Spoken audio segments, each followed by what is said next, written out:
You would definitely name that show Frank Millennium if Frank Millennium is your star. Duh.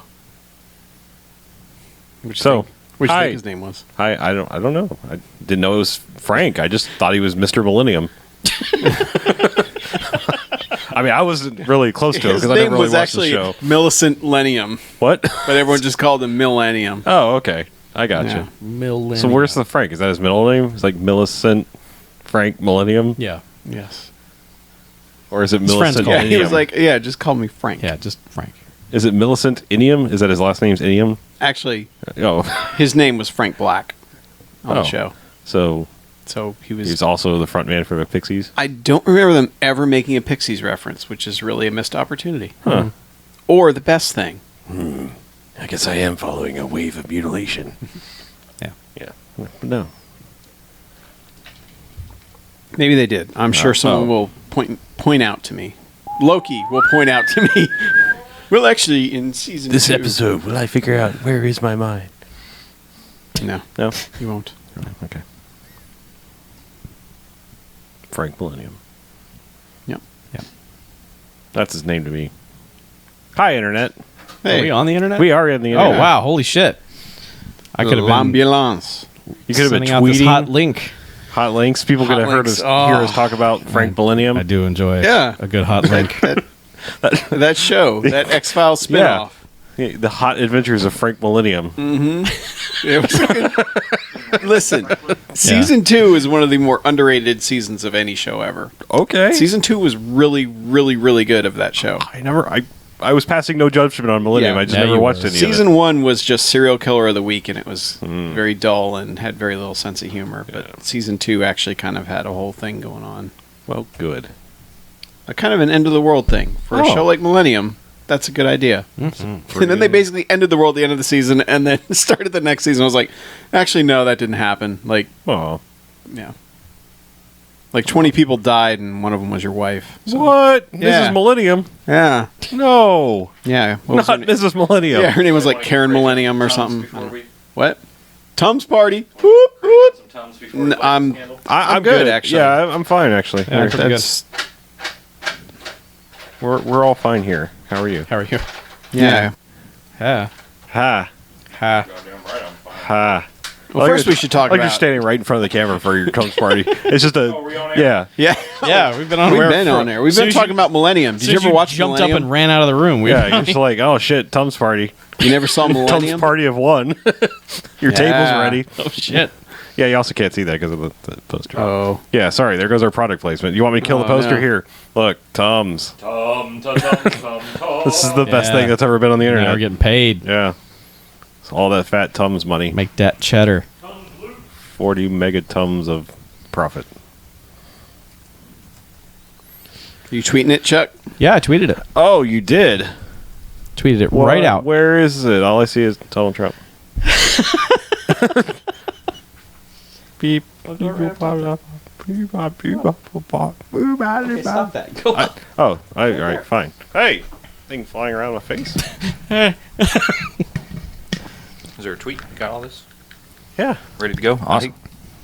Chuck's on it, man. So on it. I'm putting it on the Book of Faces right now. We are just social networking away. Whoa. You're going to give me so many fave stars?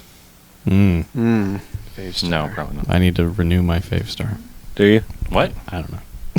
That's a thing, right? People do that? I'll get some DLC for my fave star. You gotta sign up. Rocket League DLC tomorrow.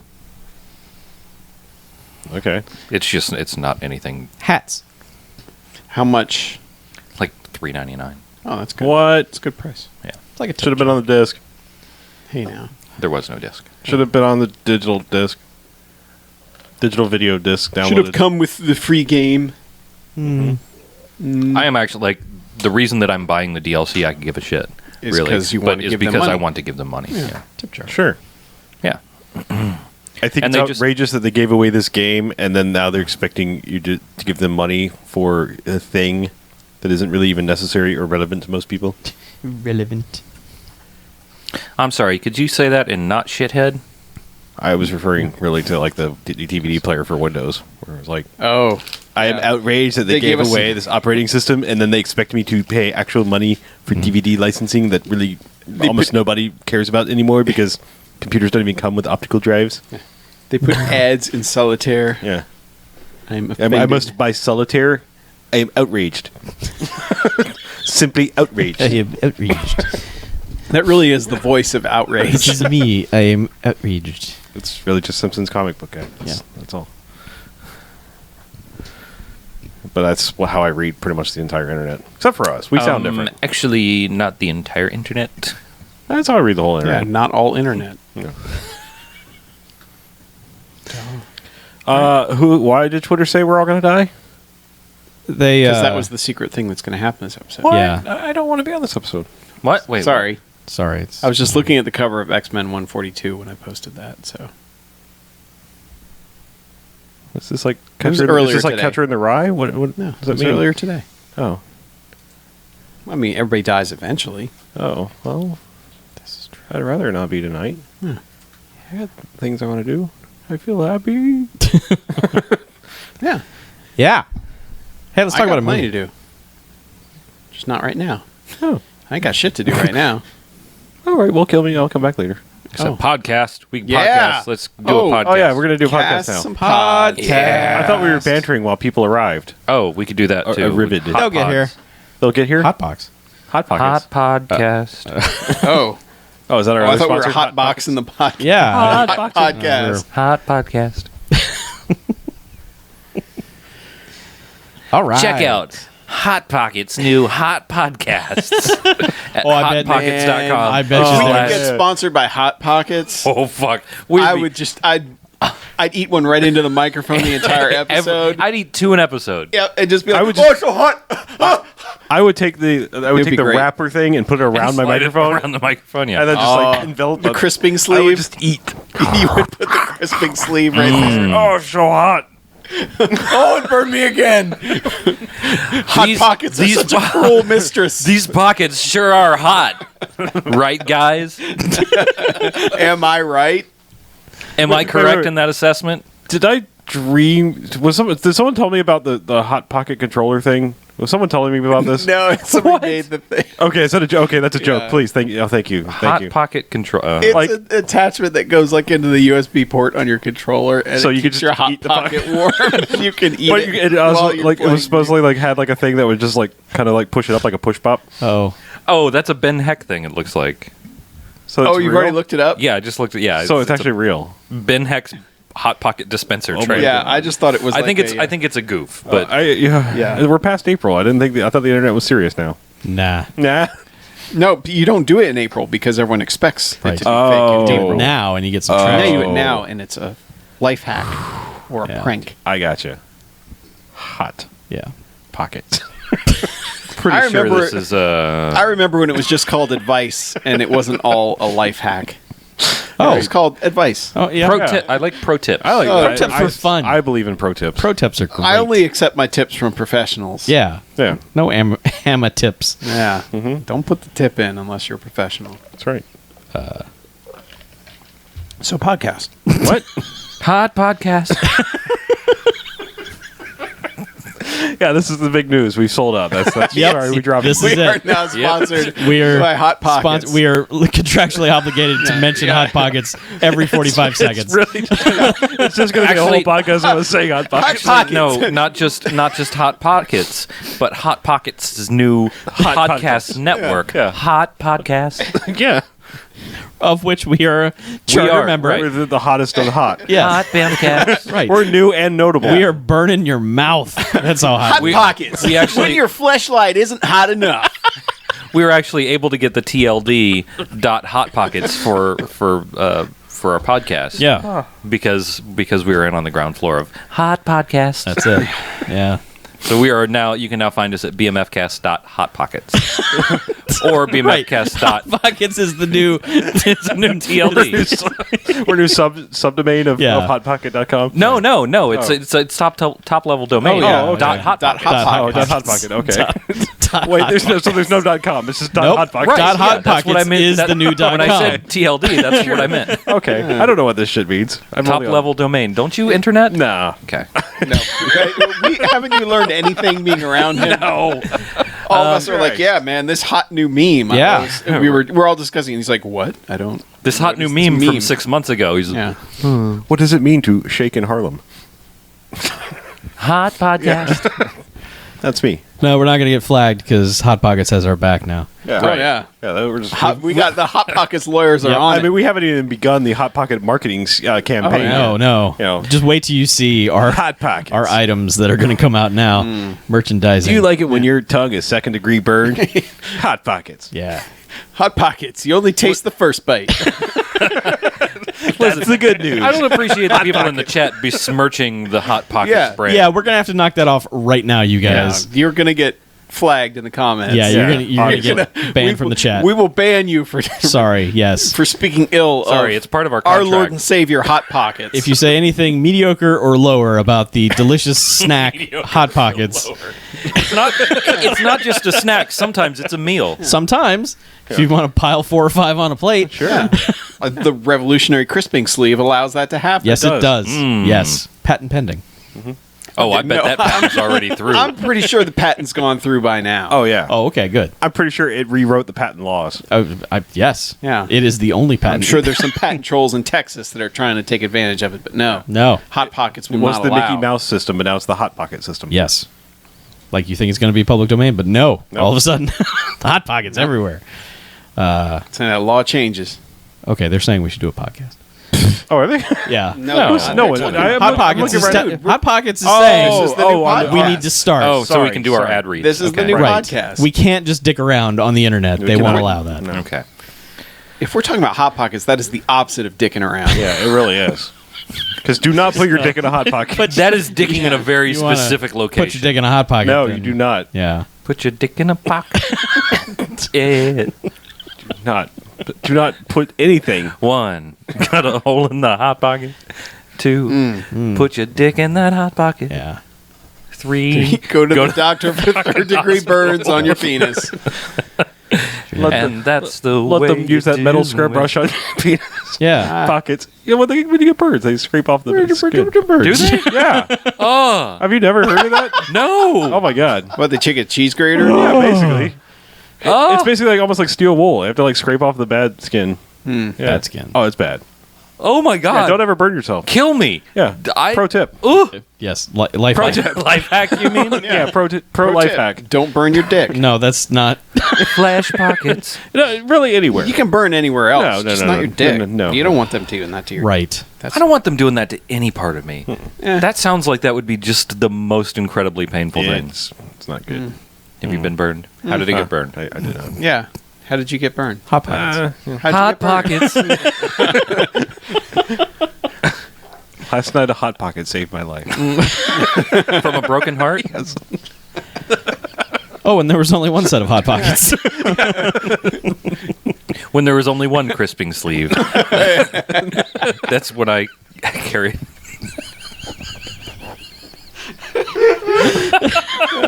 What is it? Why are we even doing this? Because Hot Pockets, man. You gotta please the. Oh, my God. You gotta Dominoes. Yeah. Wish we were as good as Hot Pockets. Yeah, you gotta feed Dominoes. the monkey, man. Save that for our Totino's pizza roll. Oh God. That's our ad. That's like an next ad. Yeah. Yes. Wow. So yes, that's the ambulance. yeah. Not bad. Eric Roberts is Yeah. in it. Not as good as a Hot Pocket. And that's but- been our not, podcast, yeah. sponsored by Hot Podcasts. So, how many Hot Pockets do we give that one? I'd give that like I'd give gets- that like 2 of the barbecue No, ones. it was It's kinda okay, fucking yeah. There were weird. no Hot Pockets in it. Zero Hot Pockets. Pockets. Okay. Yeah. Yeah. It has 0 Hot Pockets, so that is the Hot Pockets quotient. It fails to meet the Hot Pockets quotient, but Yeah. I would give it 3, like the ones with the broccoli in them. Oh yeah, like yeah. the lean ones. Yeah. Those are the Well, worst. no, I mean Lean pockets. because they're unusual but still satisfying in a wonderful way. Sure. Right. Okay, well, let's actually So- start this motherfucker. Okay. Here we go. And that's our big announcement. Hope you enjoyed it. It's really not the announcement.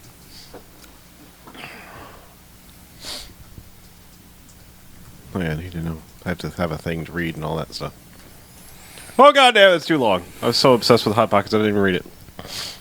Hot Pockets. Yeah. Pockets of hot. There it is. Fine, I'll just read it. Whatever. All right.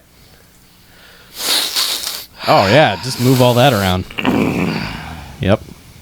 Hot Pockets.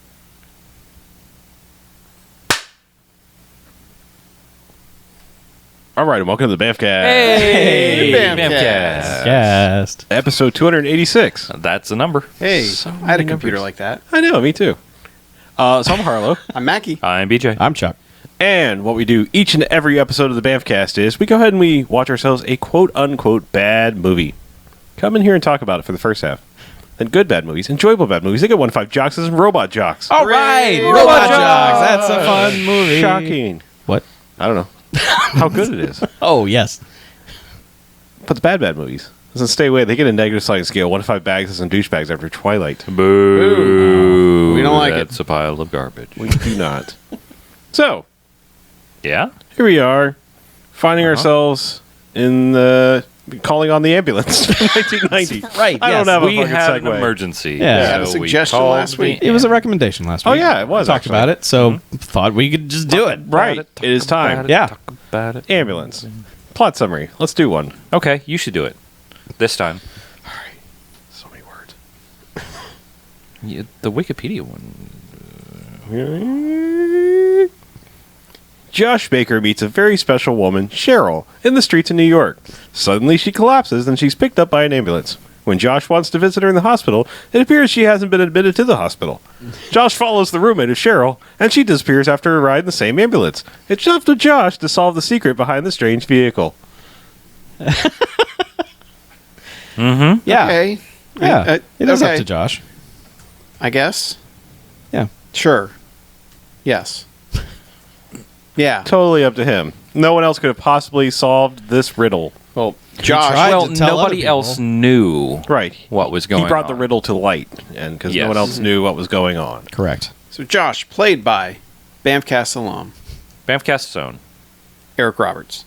Yes. And his glorious mullet. Somehow only our second movie with Eric Roberts, despite 392 credits. 392 movie Well, some of them credits. pending. I mean, they're in. Oh, we'll get to him. Well, Well, I just mean they're coming. I mean, they're Soon coming. enough. There's like 20 that are pending coming out right Yeah. now. but somehow Christmas Rush, the only other movie we've done Weird. with Eric Roberts in it.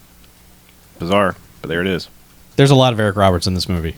Yeah, this is by Larry Cohen, also a BMFcast alum, for Q the Winged Serpent. Yeah.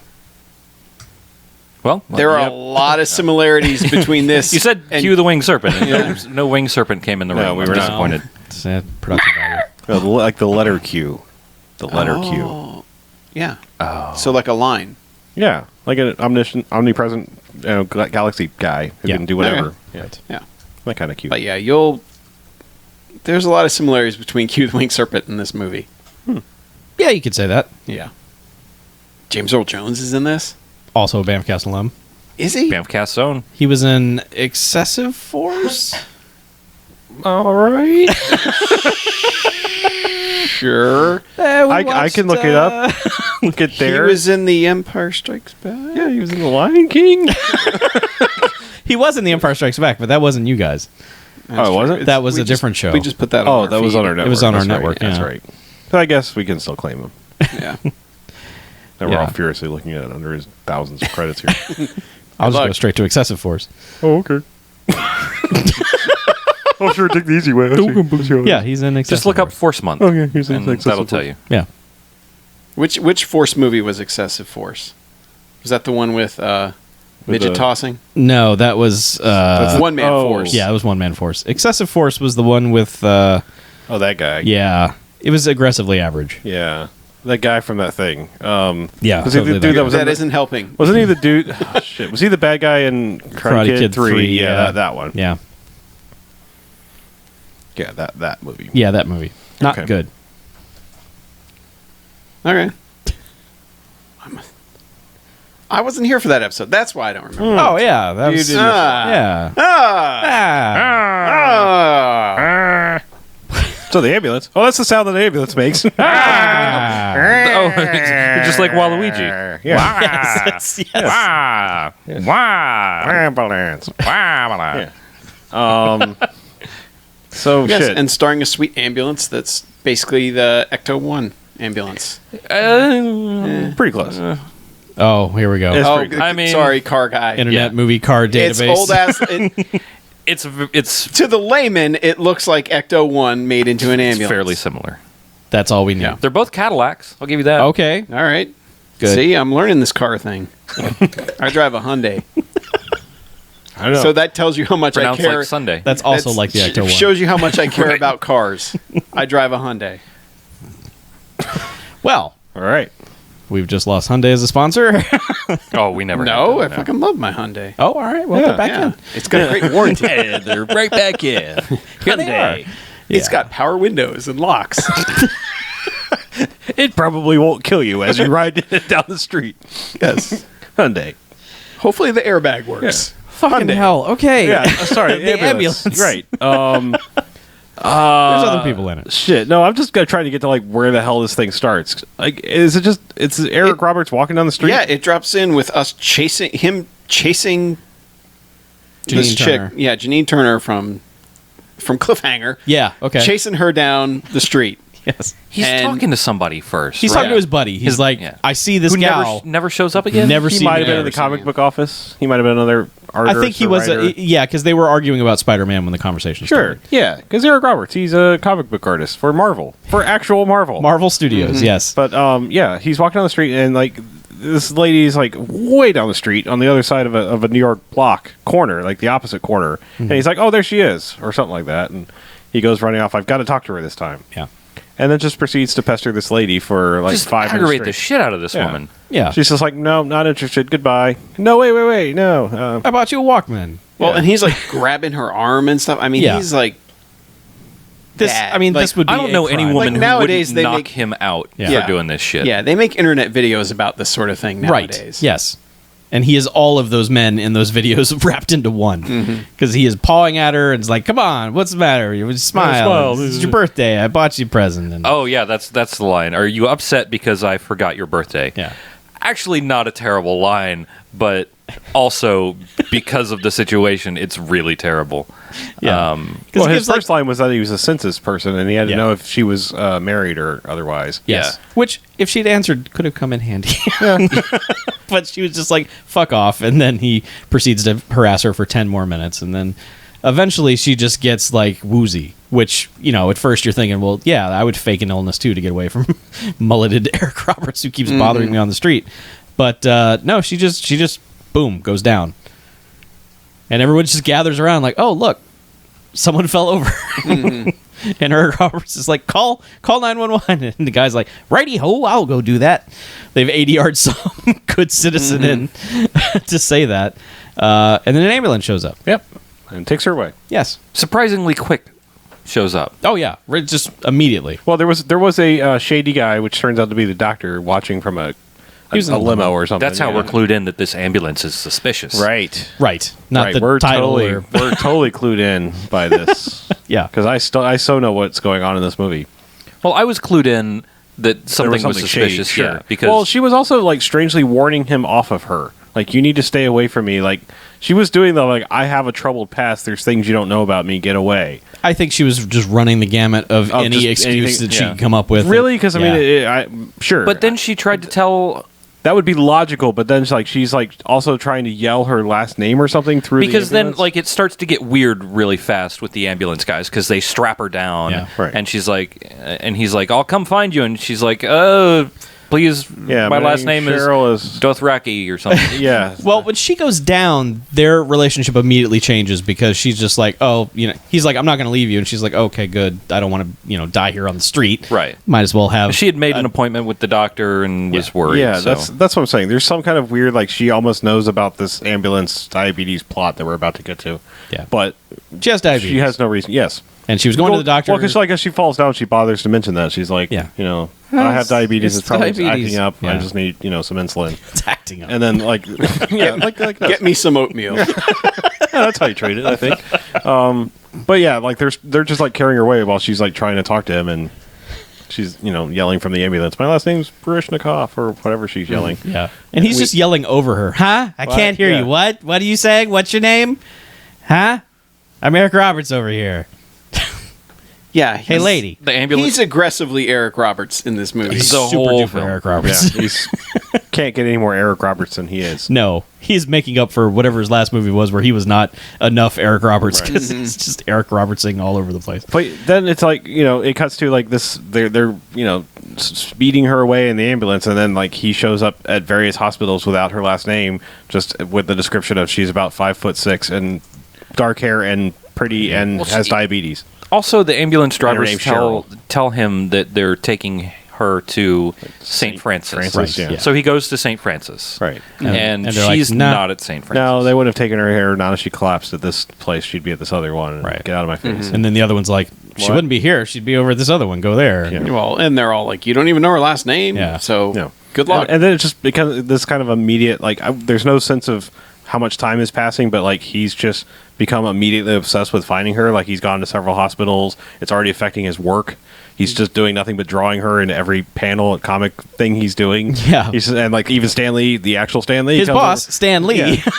Yeah. Who is aggressively not Stan Lee in No. this movie. This is the only time that he's not like He's not super doing Stan Lee, yeah. caricature Stan Lee. No, he's just. Actually, he's playing Stanley Oh, okay. because he says Stanley. He doesn't say Stan Lee or Stan. Well- He's like, "Hey, Stanley." I mean, that is his name. Yeah. His credit in the movie is Marvel Comics editor. Yeah. So, Stanley. But yeah, he's just like, hey, I noticed that Your work sucks. you keep drawing You're this lady. terrible at your job. I can't take credit for anything you're making. Because he's also I sketched. invented you. Why are you so terrible? He has sketched a giant portrait of her, which is almost frightening to look at because there's like no pupils in the eyes and the lips are just outlines of red, and it's just And it doesn't look anything like her. no, it absolutely does not. But he's got this because that's all he's got, and he takes that to the police. Where he meets James Earl Jones. James Earl Jones. Does he go start with the police, or does he start on the street first? No, he goes. Okay, He he goes goes to the first. police Okay. first. He's there first, which is a good place to start. Sure. And James Earl Jones is having none of it. Like, as soon as he finds out what he does for a living, he's having none of it. He's like, he goes on this whole thing of like, I grew up with comics and they were funny and they were great, and now they scare me. yeah, fucking weird now. And Eric Roberts is like, they are? Well, all right, that's like just your Well, opinion. man." he's like, well, you must scare pretty easy for a cop. Yeah. And James Earl Jones is literally having none of this. He's just he's just like, how do I know you didn't kill this girl? And Does he? Does he quite jump to that conclusion? He does. Well, yeah. he doesn't. I don't doesn't think he believe believes that any of this is actually No. happening. Yeah, I think, and he's just like, I don't think all he right. jumps to that conclusion first. not at first, but he gets. It doesn't take him long to get there. Doesn't take him long, but first the lady cop comes in. Yeah. and she's like, hey, you got to go. Whatever his name was. What was his name? James Earl Jones. Yes, James Earl Jones. Darth. Oh, he had a freaking name. He did. Spencer. Yes, Spencer. He's like, Spencer, you have a doctor's King appointment. of You got to go. Lions. And he's just like, how do you know that? Who are you? it's just immediate. Like, he jumps to like the most suspicious thing Well, ever. Yeah. He also tells Eric Roberts, like, he gets way confessional all of a sudden where he's like, well, I had a nervous breakdown recently. And Yes, he does. Yeah, they have weird moments of sharing in between the like, you're a crazy person. Why am I wasting my time? Yeah, but he with you? gets the really like you had the weird. nervous breakdown thing before Lady Cop comes in, Yeah. and then he's just like yelling at her, and then like, but she says something like, "Oh, and also you have this," and he's like, "Woman, get out of here!" And then he like smirks at Eric Roberts, like it's all just an act anyway. And it's like, Yeah, she this comes is in weird. She comes This in is like, all very weird. don't forget your MasterCard bill is due or whatever. She's like, get out of my office. And then just immediately smirks at Eric Roberts. Yeah.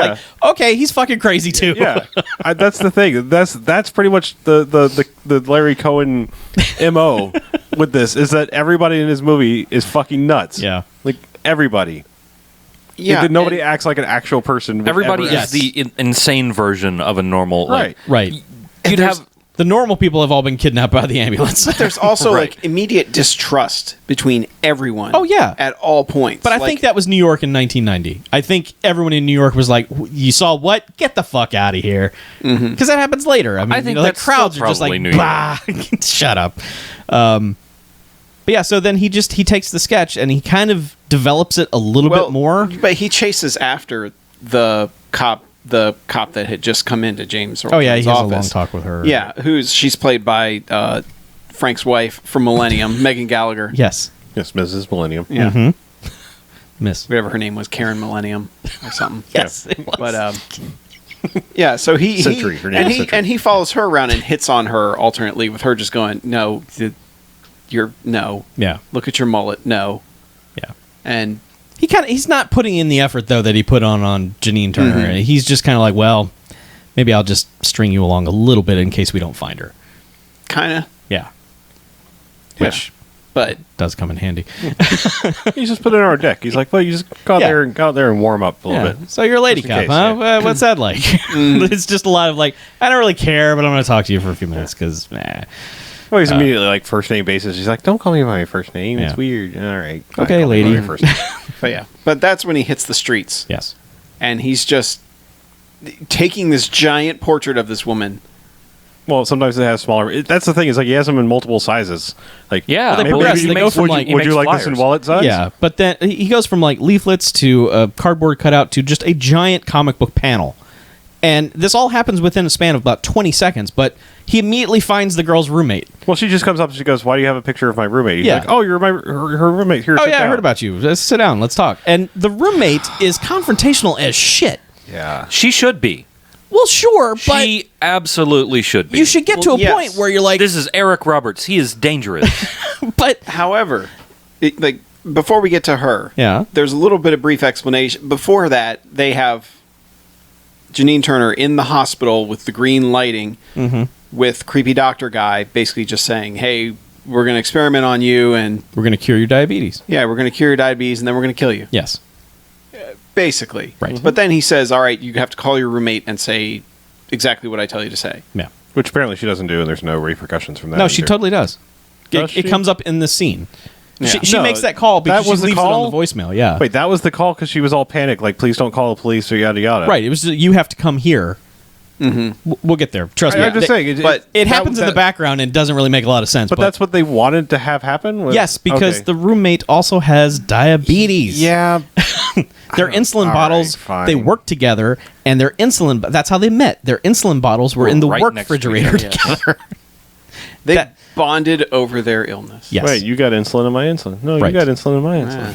And they're both okay. Oh, But yeah, so they have a conversation where she orders a pina colada and gets it within 6 seconds of ordering Oh it. God. Literally, like Also, just at a 6 sidewalk seconds. cafe. Yeah, at probably 10 in the morning. a pina colada, like in one of those big hurricane glasses Yeah. with a pineapple ring and like an umbrella. Yeah.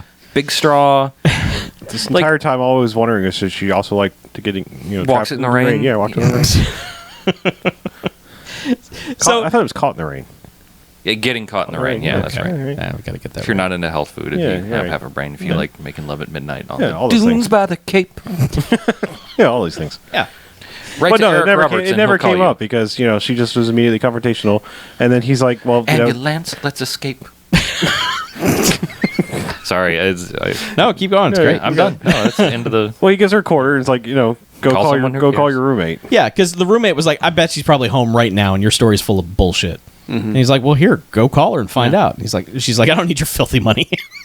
You need it more than I do. And he's like, all right, whatever.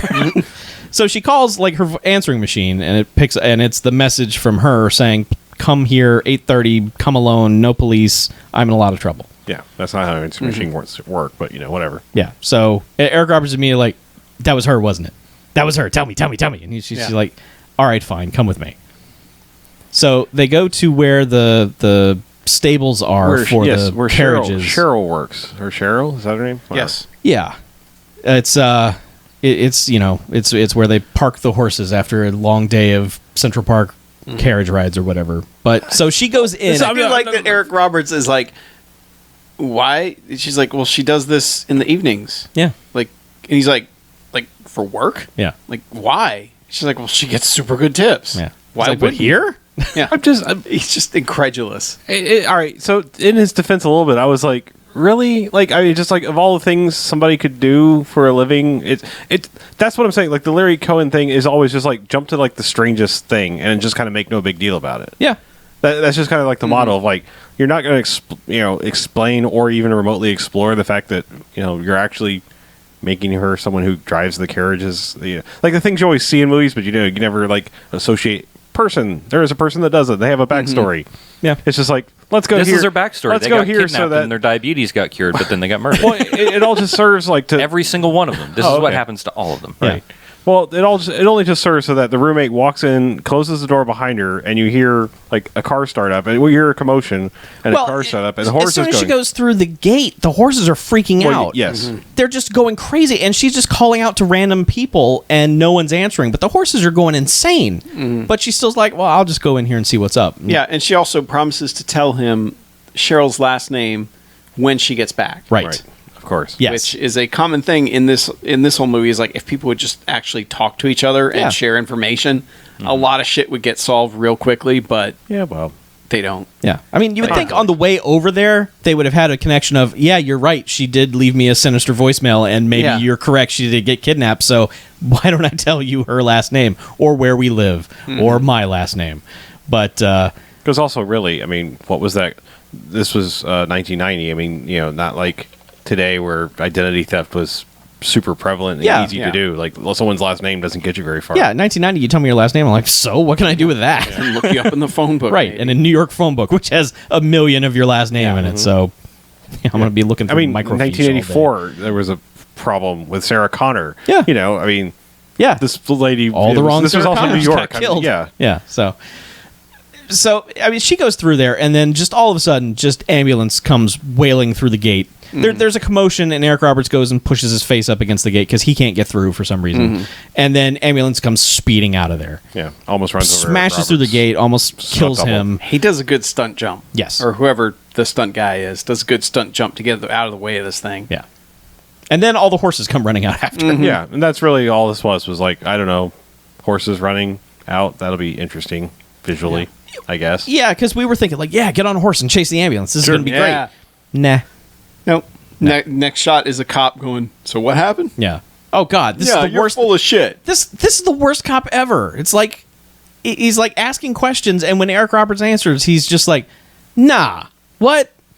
Yeah. What'd you say?" And then come on. And Eric Roberts won't tell him that a woman's been kidnapped. He mentions it. He mentions it, but then he's like, I didn't say anything. yeah, I because the didn't cop say is it. like, "A woman's been kidnapped," and he's like, "No." Well, it's like then it's suddenly like he learns the secret information from the phone call of don't talk to the cops or bad things are going to happen. Right. But he was never on that phone call, and they probably, based on the fact that they never, sat down and logically talked this out, they never would have. She would have never passed that information along. That she would just been snarky and snippy and confrontational for no reason. Yeah, but he's grilled by the cop, and just they both get no satisfaction from that conversation Right. whatsoever. That's what I mean. That's most of this movie is like people almost quasi yelling at each other, nothing getting resolved, and then short burst of thing happening. Move on to next ludicrous situation. Which happens right now. Yeah. Because he goes home, has what seems like a late night of trying to draw, and then gets up in the morning, and then just starts freaking the fuck out. Like he has been poisoned, and the camera goes Well, he and has, zooms like, a bowl in. of cereal. Yeah, and the camera goes and zooms in on this carton of milk. And the implication is, well, the ambulance broke in and poisoned his milk. Oh no! Just the ambulance tiptoeing up the stairs and jimmying open the lock. Woo, woo. Yes, it's like shh, don't woo. I like to imagine the ambulance is kind of like Speed Buggy. You remember him? Yes, exactly. Yes, the tires are like hands. Yeah. Yeah. Speed buggy? But It was a cartoon. oh yeah, Okay. You should look it up. There's probably some 8mm films out there you can check out. Okay, great. So he's immediately just like, oh god, I've been horribly poisoned, and goes into just batshit insane Eric Roberts mode. Stumbles out into the hallway where everyone comes out in their bathrobe like, oh my god, what's wrong with you? And one person kind of knows him, and he's like, just get the fuck away from me, what's wrong with you? And he pukes in a trash can, and she's like, oh, I guess maybe you are sick, let me call somebody. And an ambulance shows up and takes him away. Yeah.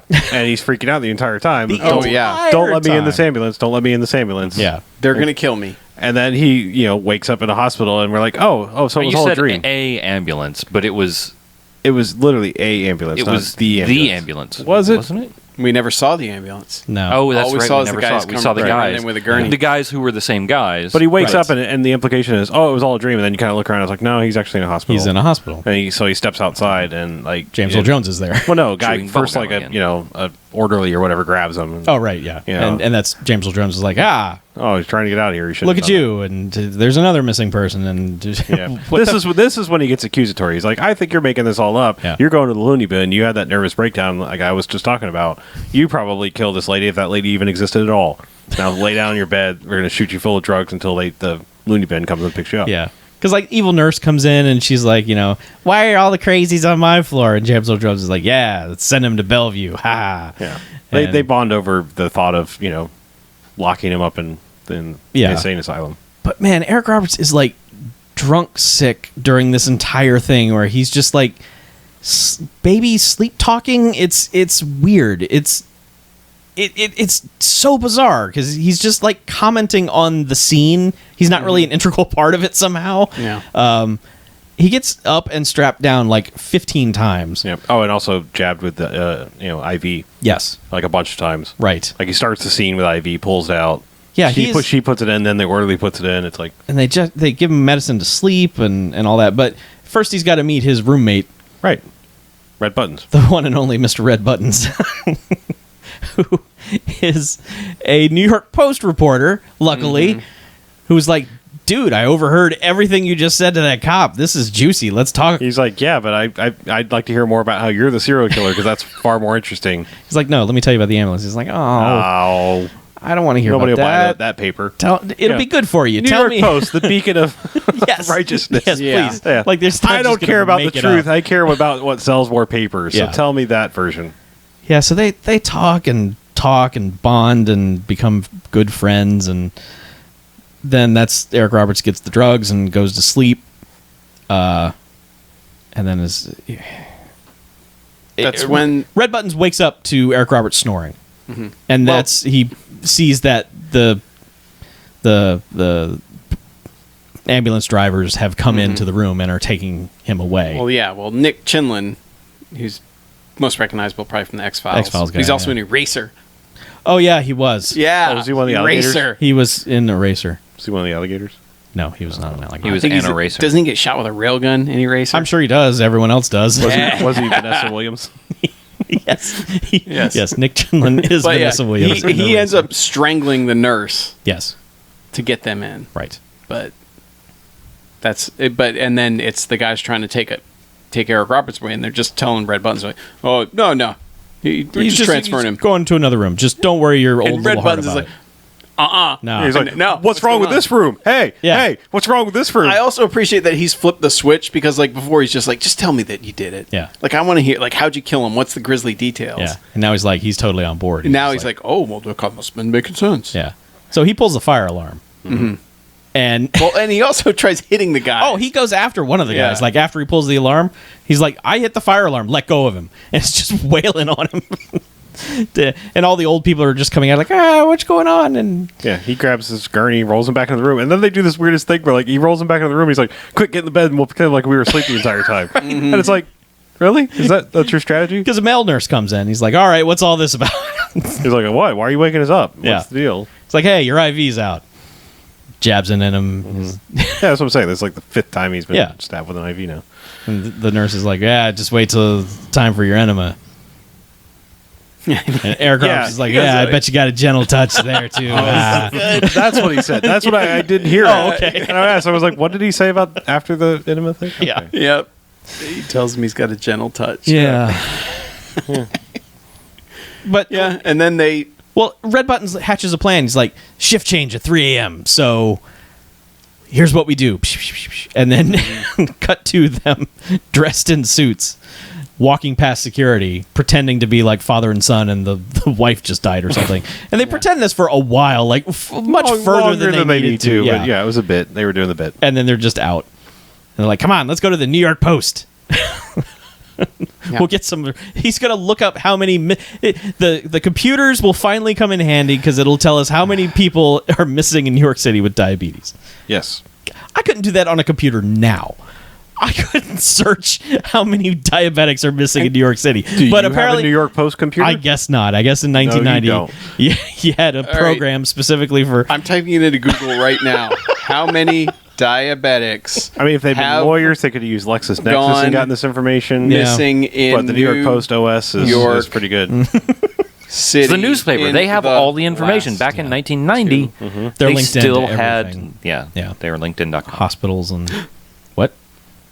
Did you get A an body of diabetic teacher missing for 2 weeks. Oh Jesus! Yep. So you could just do that See, kind that's of how happening. that's how the scene would go. Yeah, now. Yeah. Now, Right. Is someone would It'd be like the Ken Burns effect over all of these things you're yeah. looking at. It would like, just on be the links internet. of people missing, and then someone just keeping a list of 1, 2, 3, 4. Yeah. Yeah, but so they get there and they can't get in because it's after hours, and it's like, well, let's go to the employee entrance, and they get to the corner and look across the street, and the ambulance is just sitting right there. Yes. And Eric Roberts, in a moment of clarity, goes, "They were waiting for us here." Yeah. And Red Buttons is like, let's go look at it. Yeah, let's take pictures and Yeah. look at it. So they go across the street and they just touch it and take pictures of it. And he breaks out this camera from like 1942. yeah. Like the individual flashbulb kind. Yes, like you get one flash if it works, and then you got to pull that bulb out and put another one in. But it's not working very well. It's been in his coat, and it's- God knows where that's been. It's kind of like the pawn shop version of like the Jimmy Olsen camera. 'Cause, Yeah. I mean, it's shitty. Yeah. Like it's not even like the big old like because it came out of a Yeah. coat pocket. It's not. It's just like the flash is like barely there, but you got to put the little bulb in. I don't know. But Yes. he's like trying to take pictures. Eric Roberts goes over to the phone booth and he goes to call James Earl Jones. Yeah, Yeah. who's actually he calls the station, gets him patched through on the walkie-talkie in his car. Yeah. Because he's like, that nurse is missing, and now you're missing. What the hell? Yeah, and he's like, "Well, you should probably get down here. I've got another guy. The ambulance is here. If you get here right here." He's like, The ambulance is bullshit. I'm He's like, coming to not- get you. I'm not listening, but stay where you are because I'm coming to get you. Yeah. And guys jump out of the back of the ambulance and basically try to grab Red Buttons. And first they're like, "Give us the camera," and he's backing up. He's like, "What? This thing? And the warranty's expired." Tosses it in the river, and they're like, "What? You want me to jump in the river? I'll jump in the river. I used to swim in this river all the time." Yeah. And then he's like. Maybe not. You know? All right, you got me, guys. You guys like this is the best part. You guys like, all right, you got me. I'm not putting up any fight. And he gets real close to one guy and just goes, "Bap!" Yes. Yeah. He totally sucker punches the main Nick dude. Kinlan. Yeah. And the other two guys aren't having that, so they throw him in the back of the ambulance and take off. And Eric Roberts is like, "Hey, Well, yeah, because he's been on the phone the whole time. Whole time. Arguing with James Earl Jones. He's like, "You need to bring backup." And he's like, "Don't tell me how to do my job. right, don't tell me how to cop." I'm James Earl Jones. I'm authoritative." Yeah. Yeah. But the ambulance happens to speed right past James Earl Jones. And he's like, "Oh, son of a bitch!" He's does like, that, "Well, does I'll that cop U-turn thing in the middle of the road. It's just basically, I'll be dipped in shit. Just whips around, and the drivers of the ambulance aren't really good at being inconspicuous. No. Because whenever they're driving, it's just stunt driving spectacular going on. It's just But to be fair, weaving the and- way this is filmed is actually really good because like they keep doing the thing you would do in a car chase, which is get right up on somebody and then switch lanes because you know everything and the person's too Yeah. close behind you, so that they almost plow into the back of either oncoming traffic or the car in front of them. And like the way this is shot is like shot from the trailing car, Yeah. and it's actually shot pretty well. Yeah. And it's like one thing I will give credit to in this movie is like the way this quickly. I mean, it doesn't last very long, No, but it's a pretty intense little driving stunt Yeah. sequence of fishtailing and all Yeah. that stuff. But eventually, he pulls the ambulance over, Yeah. right. and the guy's just, "Hey, we got a cardiac patient here. Come on." He's like, "Yeah, well, everybody Show out, me." wheel the gurney out, put your hands on the vehicle, and it's one of the three of them on the gurney instead of." By the way, buttons. throughout the car chase, every time they cut back to James Earl Jones, he pops another piece of gum in his mouth. He's Yes. got like 8 pieces of gum in his mouth by the end. Yeah. He's always just So he's wrecking some gum. Yeah, he's just chewing the cud at this point. yeah. So they pull out the gurney, and it's the guy who got punched, who pops up and just stabs James Earl Jones in like the heart. Yeah. with a scalpel or Yeah. something. Yeah. And for a while, this doesn't faze James Earl Jones at all. Well, he does like the most comical, like he gets stabbed in the heart and then just like reverse Nosferatu like down to the ground, just like wham, just like he's like, I'm down flat. Yeah. Like there was supposed to be a trust fall and there was nobody behind him. And, Right. and so he just hits the ground. You're like, oh shit, James Earl Jones is dead like immediately. Yeah. And it's like, damn. And then he just sits up and it's like, scalpel sticking in his chest and just starts shooting at the car. Right. And we're like, all right, well, he shot at the car, but I guess maybe he'll be okay. Nope. Reverse Ambulance, Nosferatu. ambulance whips around and is like, we're going to run James Earl Jones over now. And he doesn't really do anything to get out of the way. He just basically takes it on the chin. Just keep shooting. Yeah. Yeah. It just hits him in the scalpel, which pushes it further in.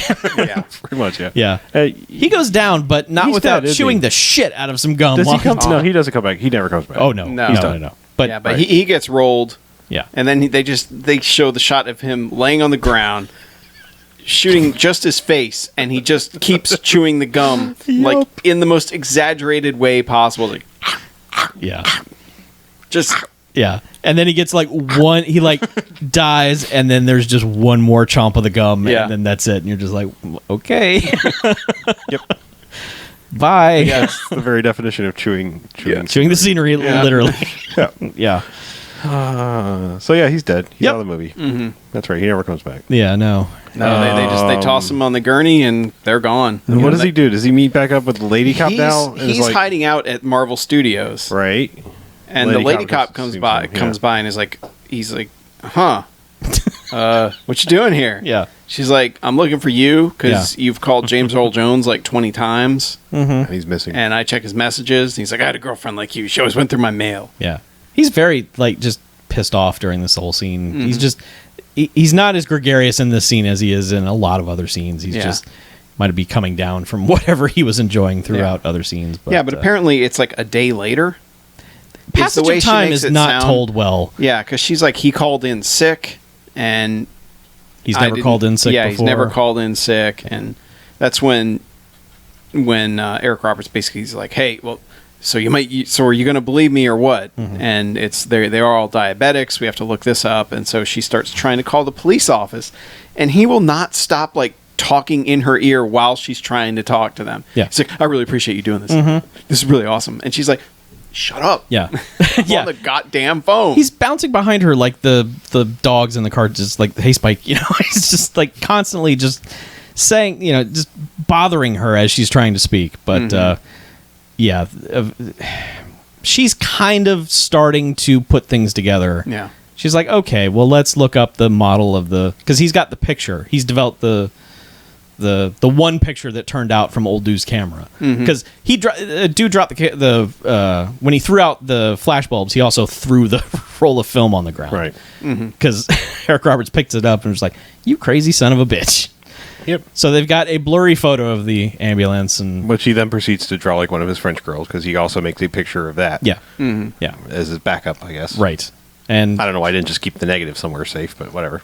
he took a 1 hour photo, which Sure. you know It was probably fun. probably yeah. destroyed that negative right away.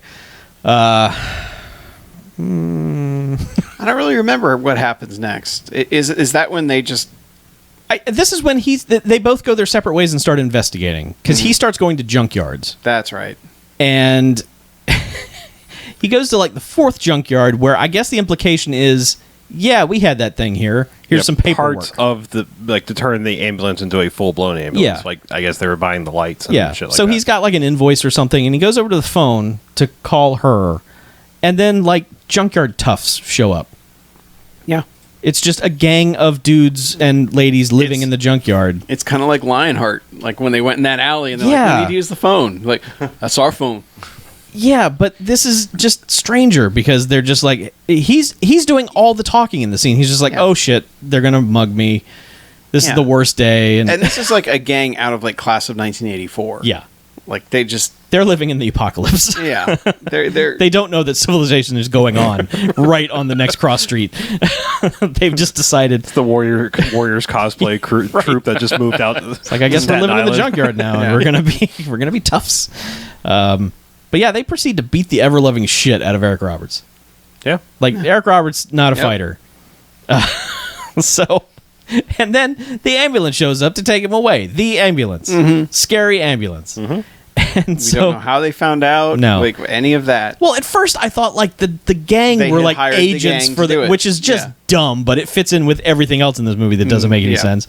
But so they're strapping him in and taking him away, and the toughs show up again, and Eric Roberts is like, "Hey, check this out, you guys." Yeah, this scene is where he's at his like most Michael Moriarty-ish, where he's just like, "Hey guys, this is on your turf. They got drugs in that Yeah. ambulance. You should beat the crap out of these guys." They got morphine and Yeah. all sorts of things you Clean, might like. clean needles. You won't have to share needles anymore. Yeah, and the guy's like, You "Is won't that have true? to share needles anymore. You guys got drugs in there?" And the driver's like, no, you he's just, like, "Fuck guys, off." get out of here. Yeah. And then the second Donnybrook breaks out where they're just all fighting all of a sudden. Yeah, but it really just serves for the big dudes to beat up the gang kids like really quick, One by one, real quickly. But really fast. But during the fight, Eric Roberts is rooting them on From a gurney that he's strapped into. to a gurney, like it's, And then and then immediately starts dressing him Yeah. down when it's over. Yeah, he calls them a bunch of pussies, Yeah. and he's like, "You guys fight like stewardesses. What's wrong with you?" And it's like, fight like stewardesses? Like, I don't know. where did that come from? Well, you see stewardesses fight. Yeah. Maybe he's Hard seen for them, some too. shit. They're, I don't know. They're in very confined spaces. Yeah. It's hard to get good mobility. Yeah. But yeah, So he's in the evil now he's getting ambulance. hauled off. Yeah, And and get a first class fight going on. That'd be better. that would be better. More Yeah. room, more leg room. Yeah, for roundhousing. Yes. So he's in the back, and for some reason, this is the only person they've left alone in the back of the ambulance. Eric Roberts. Yeah, well, I think everyone else that's ridden back there has either been a bad guy or dead, maybe. or strapped down really, really well. But they would also like keep people back there with the dead guy, Sure. but they leave Eric Roberts alone, and Eric Roberts finds a gym bag and just starts going through with his teeth. yeah, it's exaggerated. Like, oh, I have to reach for this, but then I have to flip it up Yeah. and use my legs and But then use my teeth. it's a lot of just like shaking and it like a dog. he is getting making out those and- noises too. Yes. Ah. And he gets a shirt out that says "Vent" on it, and he's like, "A vent. This is important. Let me remember That's all this." that's all you can see is Yeah. vent. Yeah. Yeah, because the truck's falling. There's no there's no safety back there. No. But it bounces around. He drops the bag. Yeah, But and- he's also been loosed from whatever little indentation that they've locked the gurney into. yeah. So he's decided he's going to kick the back door open. Yup. Oh, it's an hawk escape. Yes. I approve. Yup. Yeah, and so he kicks the door a few times, and eventually it flies open, and he's like, "Jesus Christ, what am I doing?" I'm probably gonna die. Yeah. And then goes flying. Well, the ambulance has also decided to go up a hill, Right. Which means he's Yeah. now going down a hill. Yeah, he's street luging now. Yes. Strapped in street losing. Strapped into this gurney, going Ambuluge. down a hill, through an intersection where anyone could have died in that stunt. Hits like a ramp hidden in a pile of trash, and just up and flips over, and I Gurney just- lands on top of this person and or dummy. It looks painful It does. regardless. So the guys are giving chase. He's gotten out of it, and he's run off, and somehow stumbles into a murder scene. Well, he goes into like the pumping station or whatever, like for the Oh, right, dam. yeah, he runs goes into the inside, bowels of the and city. then they have this chase scene through the entire thing, and there's a guy in there where as soon as he walks in, he's like, "I need your phone. There's an emergency." And the guy's like, "There's a pumping station. You can't be here. No, you have to go. You can't be here." And he's like, "Dude, the phone. Where is it?" No, you can't be here. Yeah, Can't but it's be just that here. thing where like, no. City Do reservoir. you have a pass? And then the other guys come in, and he's like, "You guys can't be in here either. They immediately just What are you wrecked that doing?" guy. But yeah, so they chase all through this thing, and at one point, one of the dudes gets caught in this like tight space that Eric Roberts has managed to squeeze through, and Well, because he's calling through like the tetanus alley of, Yes. of this place. It's just it's terrible. yeah, Tetanus they all needed lots of It's shots. awful. But so dude gets stuck, and we're like, just hit him a bunch of times. He's stuck Yeah. there, and Eric Roberts just starts wailing on him. Finally does. Takes away the dude's flashlight and just starts beating him with that. Finally gets out to a locked gate that is facing a highway, and he's like, "Fuck it," and just runs into the gate and flies out into the highway on the gate, like sliding into the center Yeah. of the highway again.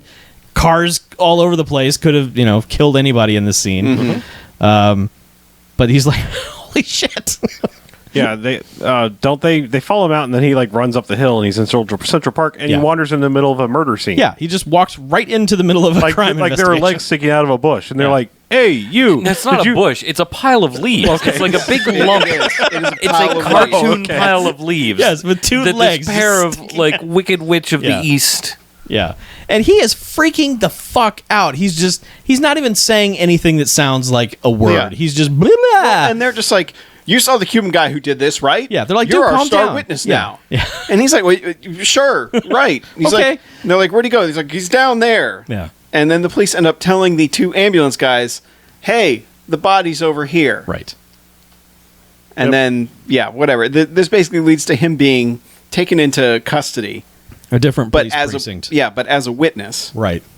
Which is still, like, weird. It's not like he's being treated like a prisoner. Oh, absolutely. Even though he's a witness. Yeah. They're slapping this guy around, and, I mean, it's not going how you'd think it would for someone who's like, just tell him what you saw. They and then, need his testimony. Yeah.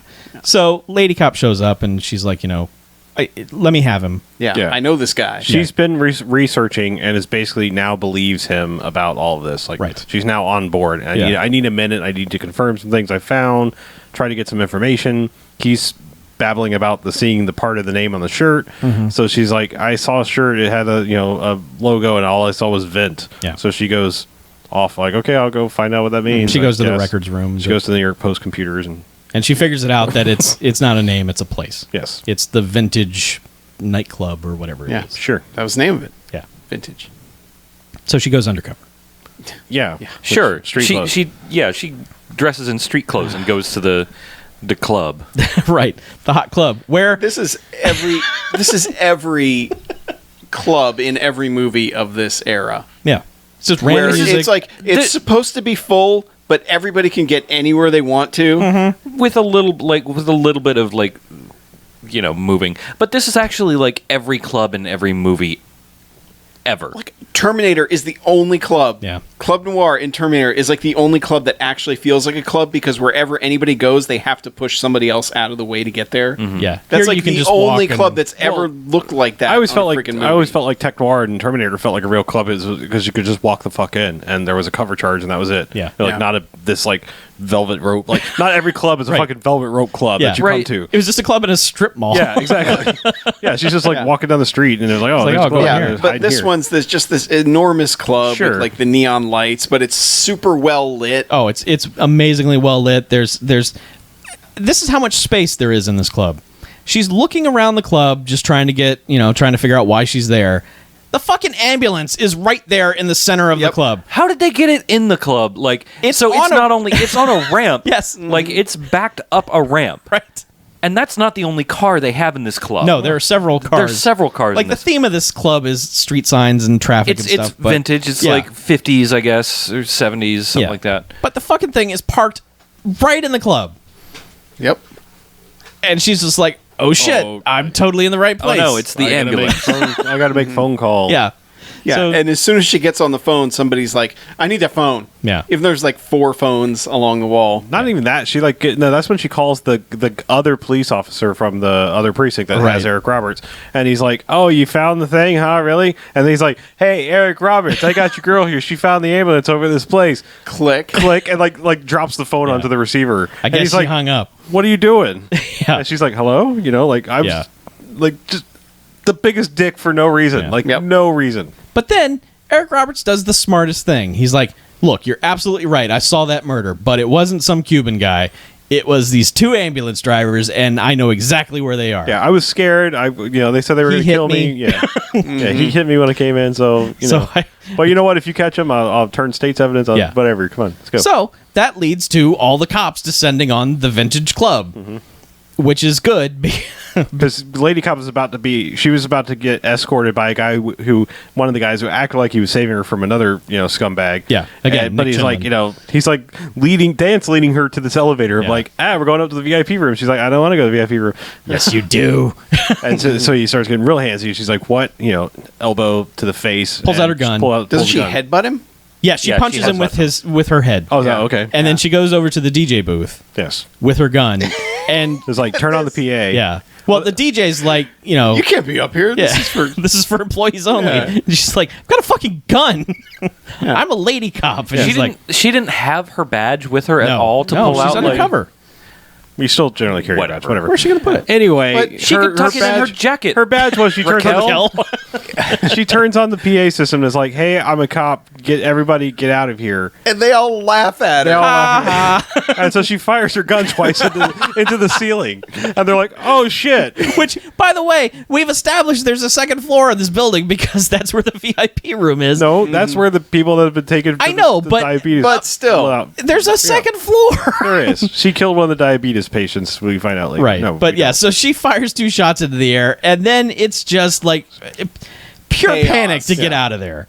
And that's right when Eric Roberts and the cops show up. So they're trying to squeeze in. It's like the encore of a Great White Show. Oh, that's What? Too soon. man. Is it? Except I only don't like think it is. only a couple people died this time. so yeah. No. So But yeah, so 1% they're is trying, deadly as a Great White Show. They're trying to get in. All these patrons are trying to get out. yeah. And And she's like getting cornered by dudes. yes, and that's when Mustache Doctor has snuck down, jumped in the ambulance, and just starts whipping it around this club, Yeah. smashing Just into trying fucking to run over everything. people. Eric Roberts almost gets run over like 3 or 4 times. Oh, it's got because a that guy's got it out for yeah, Eric. he's got a Roberts at major that point. murder boner for that guy. Like all that, like there have been all these conversations he's had with other people in the secret hospital, but he's made it his life's mission to know everything that Eric Roberts is doing. Like that guy's going to ruin the whole thing because the whole thing is like they're selling people for experiments and stuff like that. Yeah. But yeah, he is just whatever he can do to run over Eric Roberts, he's going to do it. The cops are unloading their guns into this car, and it is not phasing it at all. Well, the one guy says, that car's It's bulletproof. Yeah. Yeah. Worst nightmare, Butthorn. and, Yeah. and eventually the car just goes Just barrels through the smashing wall. through a wall and takes off. Fucking him out. I gotta go. Yeah. And this movie starts like doing the wrap up stuff. Like, like ambulances, the real ambulances coming in, and Well, they've gone upstairs. They go Yeah. upstairs, and they're like, "Oh shit! Here's all the people who've been kidnapped." Let's. And And he finds Cheryl, and he gently wakes her up, and she's like, Shit. "Yeah, I think I remember you. I don't know who else. It's not like she's met a lot of people in no, the meantime, just but Dr. Man. I guess this guy just really. I think it was just rubbing in, like, you mean fuck all to me. Yeah. You're, but like she's just like, I need you to do me a favor. I need you to call Robbie. call Robbie, my boyfriend. And he's like, what? What? Yeah, sure. Okay, I'll call Robbie. That'll be great.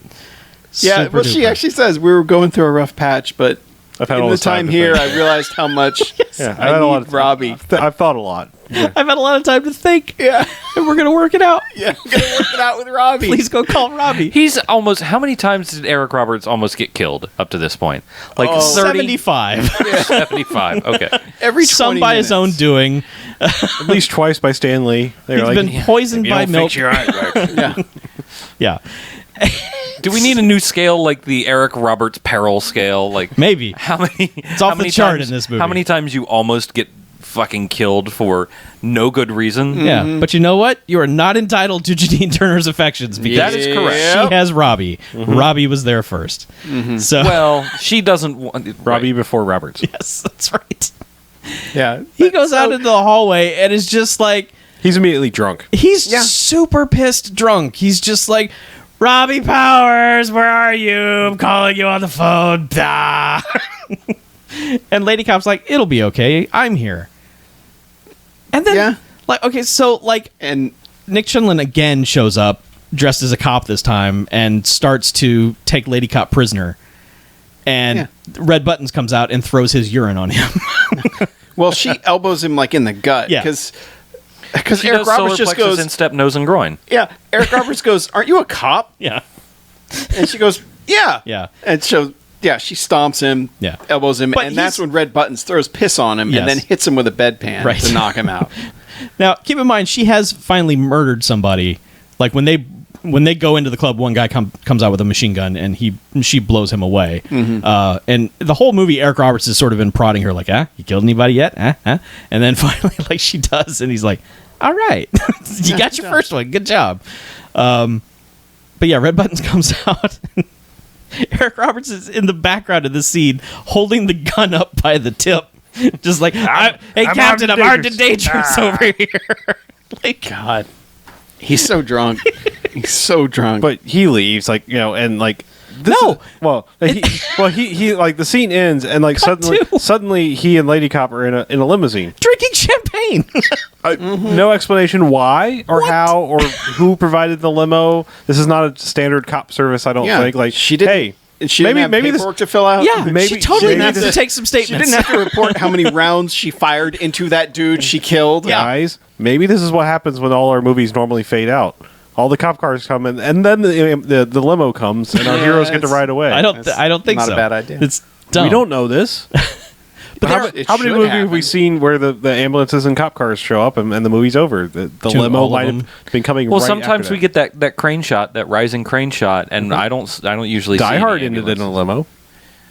They That rode off in limo a was limo. fucked maybe up, this is a though. reference. They to rode Die off in a limo at This the end. is a reference to Die Hard. Yeah. So Anyway, they're suddenly in a limo, they're and in a limo drinking champagne, and suddenly super chummy. It's like his disappointment over Janine Turner gone. Because she Strung paid this attention one along long just enough, and she's like, "Hey, I'm still available." He's like, "Yes, backup plan."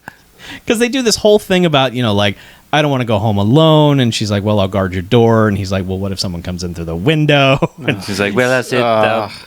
Sit in the bed." And Yeah. He's like, Blah, blah. "Well, what if somebody hiding in the sheets?" she's like, I'll get in your like sheets. an invisible man Yes, Invisible? No, no. hiding in your sheets. in your bed. And so but they get home and he goes to open the door to the flat, and he's like, "You're never gonna flat? believe this, Yeah, but Alice McGee. I love Ah. Alice McKee's. It must have been when I got beat up." and she's like, oh, I totally believe it. Yeah, you're kind of a fucker. You're a shithead. You've been through a lot. Yeah, you've had a rough day, and you're a shithead. Yeah. And then And then out of nowhere, she gets obliterated by the ambulance. So Stealth you ambulance. get like a second of like ambulance noise before Yeah. it happens. It's like Yeah. a yeah, and just she is- smash, and then it whips around, and because Eric Roberts has run out into its path, and it fucking murders him too. Yeah, it, bounces like- him between several parked cars. I mean, that stuntman was in pain. It looked like it hurt. Yeah. So And he ends up just running away down the street while the doctor's driving the limo like, I'm going to fucking murder you now. he keeps like Or jumping driving on the ambulance, I Yeah, should say. and he's like jumping on trash cans, and then he just plows into the trash can and knocks him onto the roof. And the windshield is slightly cracked, and Doctor just punches through and grabs Eric Roberts by the neck and is choking him as he's driving the ambulance around. Yeah. And then eventually they get to like this wall. He slams on the brakes, throws Eric Roberts into this wall, which Eric Roberts starts scaling up the chain link fence to get up top of this wall. He looks over to the other side and sees that it's just a, Massive hole. yeah, it's a Yeah. huge hole in the ground. And he's like, come on, ambulance, come on and kill me. Yeah, it's like the construction set that they haven't even built like the basements yet. Yeah. So they're down like subway level on Yeah. this thing, but you can't tell from the other side of the street. Doctor gets on the PA system of the ambulance and is just speechifying at Eric Roberts, just like, I was curing everyone. I was going to save humanity, blah, blah, blah. You ruined it, you and you and Eric meddling Roberts kids. just like, I just want to die. yeah. Just hit He's like, me. come on, hit me. I'm here. Exactly. Yeah. And I just want to die. And he's like, so die you shall. Just drives full speed at the wall, not even close to Eric Roberts, just full speed at the wall, and is just immediately like, oh shit. And goes through the wall down into this gully, this hole in the ground.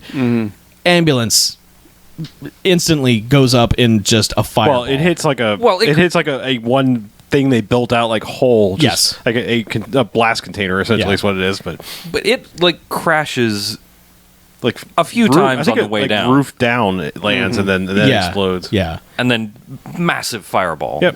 The best part about it, though, is that while the car is going through the wall, this is all happening in slow motion. It's still a pretty impressive stunt, but it's even Yeah. more impressive in slow motion. But they have included Eric Roberts' dialogue, or, ADR'd in him just screaming his head off. Well, just going, oh. Well, no. All he does is oh shit. I'm pretty sure that was the driver guy. Oh, Yeah. okay. I'm almost positive because it was a different pitch. Yeah. Like I remember thinking like, oh, why is he screaming? He's just kind of hanging there. But I was like, oh no, that's the dude going down the. Oh! Okay, yeah. Yeah. But yeah, just still the oh shit from Eric Roberts is just like, I didn't think this out. Because Yep. he's sliding down this fence that's not really stuck to the wall Yep. very well. And then we get our second, like, all the cop cars and ambulances come, and he's in a gurney again, and he's like, ow, ow, ow, ow, to everything they're doing, and then puts him in an ambulance next to her, and it's like, fancy seeing you here. She's like, you look like shit. And he's like, you look horrible. And then they try to kiss, but they're both strapped in, so it's like they get like within like 2 inches, and they're just like, like, we can't do it, like we can't reach, Yep. and then it ends. Yeah. It's the best. Yeah. Oh. No Stargrove. No, No. There's some Nothing. sexy sax in it, but Yeah. Yeah. It's, Well, that's how the pretty credits start, or how the beginning credits Yeah. start, and how the end credits start as well. Is- Right. yeah, but there's not a lot of sexy sax in the movie No, itself. no. There's, in fact, maybe no sexy sax in the rest of the movie. Yeah, 'cause Probably nothing right. sexy happens. generic. Was that your doorbell? Alexa, turn off. Because we said sexy a lot. Is that what it was? Sex- I couldn't sexy hear I it. think we sax. may have said Alexa play sax. Like she may have heard Alexa play saxophone sax. music. Yeah. Alexa sax. Oh my god. Yeah, I don't heard hear anything. I heard a It melody stopped. of something. Yeah, it's over. Do you have a doorbell? I have I control. do have a doorbell. It wasn't- doesn't sound like a No. fucking Pure Moods album, though. It doesn't. This is like this is like the creepy ghost thing Yeah. again. Oh god. That was just my penis. Don't worry. Like I said, creepy ghost thing. Yeah. It's spooky. Speenus.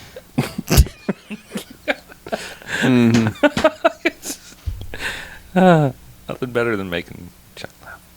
But yeah, I don't know how we rate this. I mean, there's no Stargrove, but like this, fuck, I don't even know. Do you have anyone have an idea? Okay, I'm I got- one I got- joxing it. Okay. all right. The very end helps because like them trying to kiss at the end is genuinely funny. There's a couple one-liners and like he's manic enough to be interesting, but he's also really fucking annoying. Like really annoying. And like there's that whole antagonistic streak that goes through everyone in the movie. Mm-hmm. But like James Earl Jones just chomping away on that gum even as he's dying. And there's a few nice touches, enough for me to say, yeah, it's worth watching, but it's one of those movies that also feels way longer than it is. Yeah. Like I felt like we'd been watching this for like over 2 hours by the time it was getting, like by the time they were in the limo, I was like, this better be the ending. Yeah. You know, because Yeah. it just felt long. So I can say it's one jocks. It's like it's a barely recommended because there's a few nice touches, but it also might benefit from a supercut of just that stuff. Mm-hmm. So I don't know, but it's not anywhere near the best we've seen. That's for sure. I'm gonna give it 2 jocks on the strength of just the weirdness of the whole damn thing. It's so completely off kilter. I'm trying to think of what a movie that it's like, and there isn't anything. Hugh the Winged Serpent is the closest thing. Yeah, I mean, in tone and sort of almost structure too. It's like that, but it's got a weird energy to it that, you know, I don't know what Eric Roberts was on during the movie. Mm-hmm. I mean, I know he's had some substance problems in the past, but I appreciate the complete lunacy of his character. Like, he's not really that much of a hero. He's kind of a shitbird, really. Yeah. Especially how the whole thing gets started. I mean, like, when the movie, like, when they are shutting the doors of the ambulance, he has a little tiny bit of narration comes back on it and says, and that's why you don't talk to a lady in the street. It's like, And that's why you don't talk to a Stan Lee in the street. it's, I mean, he's Wait, he did say that? That wasn't just something we were saying for shits and giggles? no, that was a real voiceover at the end Oh of the my movie. god, really? I didn't even notice that. Yeah, there was a little tiny bit of narration at the beginning where he's like, I'm going to tell you a story about this time I talked to a stranger on the street. Well, that would have been the best ending for the movie if this had been a Bluth lesson. That the one-armed man was Yes. reaches through the windshield, and that was really just That's it was, why. That's why Yeah. you don't talk to random ladies. That you don't harass random ladies on the street. Right. All the That's- kids are screaming. Ah! Life lesson. Yeah. Leave people on the street Well, it is alone. so much better. Yeah. So would you rate it? I give it 2 jocks. I 2, I can okay. recommend it just for its weird energy. I mean, I think Eric Roberts and James Earl Jones are great. They are, but like, I'm inclined to give it 2, but I think I can only give it 1 just because, like, the more I think about this movie, the more it kind of pisses me off. Same thing with Q. Like, there's things I want to like about it, but like, it's such a mess as a movie. Like, They focus on the wrong stuff. Yeah, like I can only Yeah. like recommend it as like you kind of got to see this piece of shit. Like, I mean, I feel like I'm one of those like hipster bad movie hipsters saying this, but like Oh. I feel like this is one of those like things where it's like I don't know, you have to see this piece of shit. Like they got people you've heard of in it and things happen, but it's a fucking mess. Yeah. It's a mess of a movie. I mean, you should see it because like fuck me. Like, they put this out and like people almost died doing stunts. Yeah. And like what the hell? Well, there was a part in this movie where the ambulance had been gone from the movie so long, they inserted a scene of just the ambulance driving around town for a second. Right. They were just like, we got to remind the Don't audience. forget ambulance. Right, yeah. For no reason. It's not like it was picking up another diabetes patient. It was just, oh, yeah, Maybe here's it was an on the way ambulance. to or from. Maybe. Oh, this Implying that ambulance does work. Not a lazy ambulance. Oh, I this is what was that? What was the Nicolas Cage ambulance Scorsese Bringing out the movie? dead. Like that was fucked up and weird too. This Oh, would be yeah. a good double feature. Yeah. Oh, yeah. If you want to have a fucked up ambulance double Yeah. feature, there you go. Yep. So- Where like almost nothing makes sense. Yes. Anyway, yeah, I have a single jocks. Okay. This movie has a weirdly charming, frenetic sort of thing going on with it, and like I totally agree with I think people need to see this quote unquote piece of shit, but it's not like you can put that on the box. But it's not like it's not bad. The stunts are really good. The acting, while way overblown, is not entirely terrible. Like, it's just weird. It's not like it's not like they're a bunch of bad actors. It's just a bunch of people acting like weirdos. Like this is in a slightly alternate universe where everybody has like just a little bit of mercury poisoning or something, and so they're all just a little bit weird. Yeah. Or everyone's brain chemistry is off. But it's not entirely bad, and like I want to show this to people because it's kind of that crazy bad. Like it's train wreck bad, I guess, but not in the like 1,000 people died. It's holy shit, look at this. Look at these. I think we're going to think about it later, and we're going to think about it more fondly than we are right now. I think we'll give it more, like, if we're ever afforded the opportunity to re-rate this, I think we'll look on it a little bit more fondly, because we'll forget some of the less stellar things about it. But I'm prepared to bestow 3 jocks upon it at this point. I enjoyed this a lot. There's a lot of that zaniness and the sort of frantic feeling to a lot of it, especially Eric Roberts, is something that I enjoyed a lot. So I'm definitely going to be making people watch this. Sounds like a good idea. Yeah. Hey, you know what else sounds like a good idea? A break? A break. Oh, yeah. Break. Let's go stop doing a podcast for a few minutes. Okay. Yes. Stay tuned for a special announcement. Oh yeah, we have that thing. Yeah. Should we do a beginning of the first half? Yeah. Or second half? Yeah. Yeah. All right. We knew that. It's not like we have voicemails or anything, so. Yeah, We just got an email, though. Oh, yeah? just did. Yeah, when we started the first half, an email came in. I flagged it. Oh. Oh. Haha, you have to read an email now. Yeah, and it's short. Yeah, I like reading emails. Haha. Good. Thank you. Yeah. I like it. I knew you'd like that. Yeah. I want to find that tweet. That tweet? Search That- for... Go to twitter.com and search for tweets. Twitter, show me all the tweets from diabetics in the past 2 weeks. Alexa, read me all the tweets. Was that seriously Alexa that made that sound earlier? I think it was. Alexa, stop. We kept saying sexy over and over again, and then sax, so it was like, here's some sexy sax.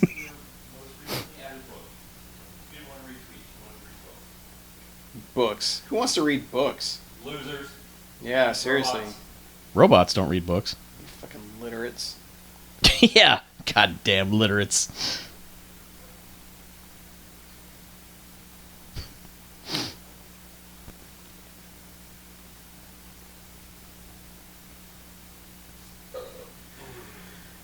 Yo, where that tweet at? What that tweet about, yo? Where's that tweet at? There we go. Where's that tweet at? This half brought to you by Snickers. Yeah. Man, that was a good Snicker. God, it was so good. I loved eating it. God, it was so good. Oh, Put it in my mouth. ugh. Just ate a lot of Snickers. Oh, Snickers. So good. Ugh. Just Satisfying you that much? It really satisfies. It really satisfies. Double up. I'll have what he's having. Huh? Yeah. I can't believe Subway went for that one in one of their commercials. It's like, guys. Oh, really? Yeah. I don't know. Oh, that's right. You don't see commercials. I know. You were so offended by commercials. I am very offended by commercials. You hadn't seen one in like 3 years. So, No, what did seriously, you run like- out and buy today after What- seeing all their seriously, commercials? what is up with the Jack Link's fucking jerky Oh, commercials? who knows? That's been going on for like 3 years. Has it? Yeah. Yeah. Oh, yeah. Which one? What, messing with Sasquatch? Well, what the fuck? Like, Oh, I mean, God, it's just like, hey, have jerky, and you'll want to be a dick to, Yeah. rare mythical creatures. It's usually No, characters from the state for some reason, all just throwing things at Bigfoot. All it is, hey, here's a wacky thing to catch your attention. Yeah. This you will hopefully find interesting enough to share with your friends. Yeah. Yeah. And then everybody will be thinking about some jerky. And it will end in a painful pratfall. Yeah. Yes. Someone's Which- going to fall on a tree. That's all. I I was usually enjoy. But yeah, it is just a, hey, look at this thing. well, This like, mythical creature we found. Let's be a dick. yeah, I mean, that's a weird way to promote your product if you break it down. Like, Well, it's not offending anyone. There's no actual Sasquatches. And there's plenty of dicks out there, so. Man, there's so many dicks true, out man. there. There are a lot So of little dicks. time. Let me tell you something. Fucking There's a son of a lot of bitch. dicks out there. you're a fucking son of a bitch. What? I can't be in the same room with you anymore. No Sasquatch. Yeah. Haven't you Finding seen the Bigfoot? Finding Bigfoot? They go squatching. Yeah. Things get squatchy. Yeah, they'll yell in the forest. They'll do that. And I'm not even fucking lying. They call things squatchy. Of course they do. Because it's fucking bullshit. And they hit trees with sticks because that's another way Bigfoots communicate that they know. My favorite thing is how convinced they are that they know It is. the squatchy things. They're like, I'm not talking I about know your that bullshit Bigfoots- shows. I'm talking about the fact that there are Sasquatch. You think they're actual Yes. Sasquatches? Yes, I do. Okay, you can think that. the quatch. No, it's a squatch. Oh, sorry. Yeah. I had those in the Squatch. 80s. Squatch. Yeah, Had a squatch guard. that show You got to spray down your couch with Squatch guard. that show got us so angry watching. Oh, the Finding Bigfoot? Yeah, like my wife and I would watch it, and I'd just be like, these guys are fucking idiots. Yes. God, But they're you're the watching worst. it. You are watching it. We So did. their It's like all those advertisers fucking are ghost watching. I shut shows. it down. We don't want like even commercials for it. I'm like, you mute that commercial. I want nothing to do. Does anybody with watch the Scooby Doosh anymore? Are you still watching Scooby Doosh? I just don't. Well, I don't have service anymore. I will probably would Yeah. because it amuses the fuck out of me. this. Yeah, I don't think I get that channel anymore. Now I think about it. And what was that on? It was on Travel. Travel, I yeah. believe. Those. I don't think I have Travel anymore. Yeah. I don't know. It's probably on Scooby Doosh and DirecTV. O Face was pretty entertaining. But they are so convinced that they know, things Oh. about Sam Squanches. They know they're full of shit. They know they're full. One day you're gonna feel like assholes. Yeah, when they find one, and he's like, Well, I'm waiting. Well, no, I'm talking about the Bigfoot show. There Oh. might be things like, fine, there might be Bigfoots. All I'm right. willing to accept that. But these people say that they Bigfoots. Bigfoots. No, they're.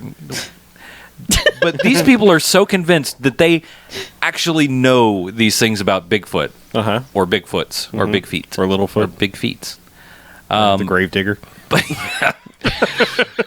You'll pay for the whole seat, but you'll only need the edge.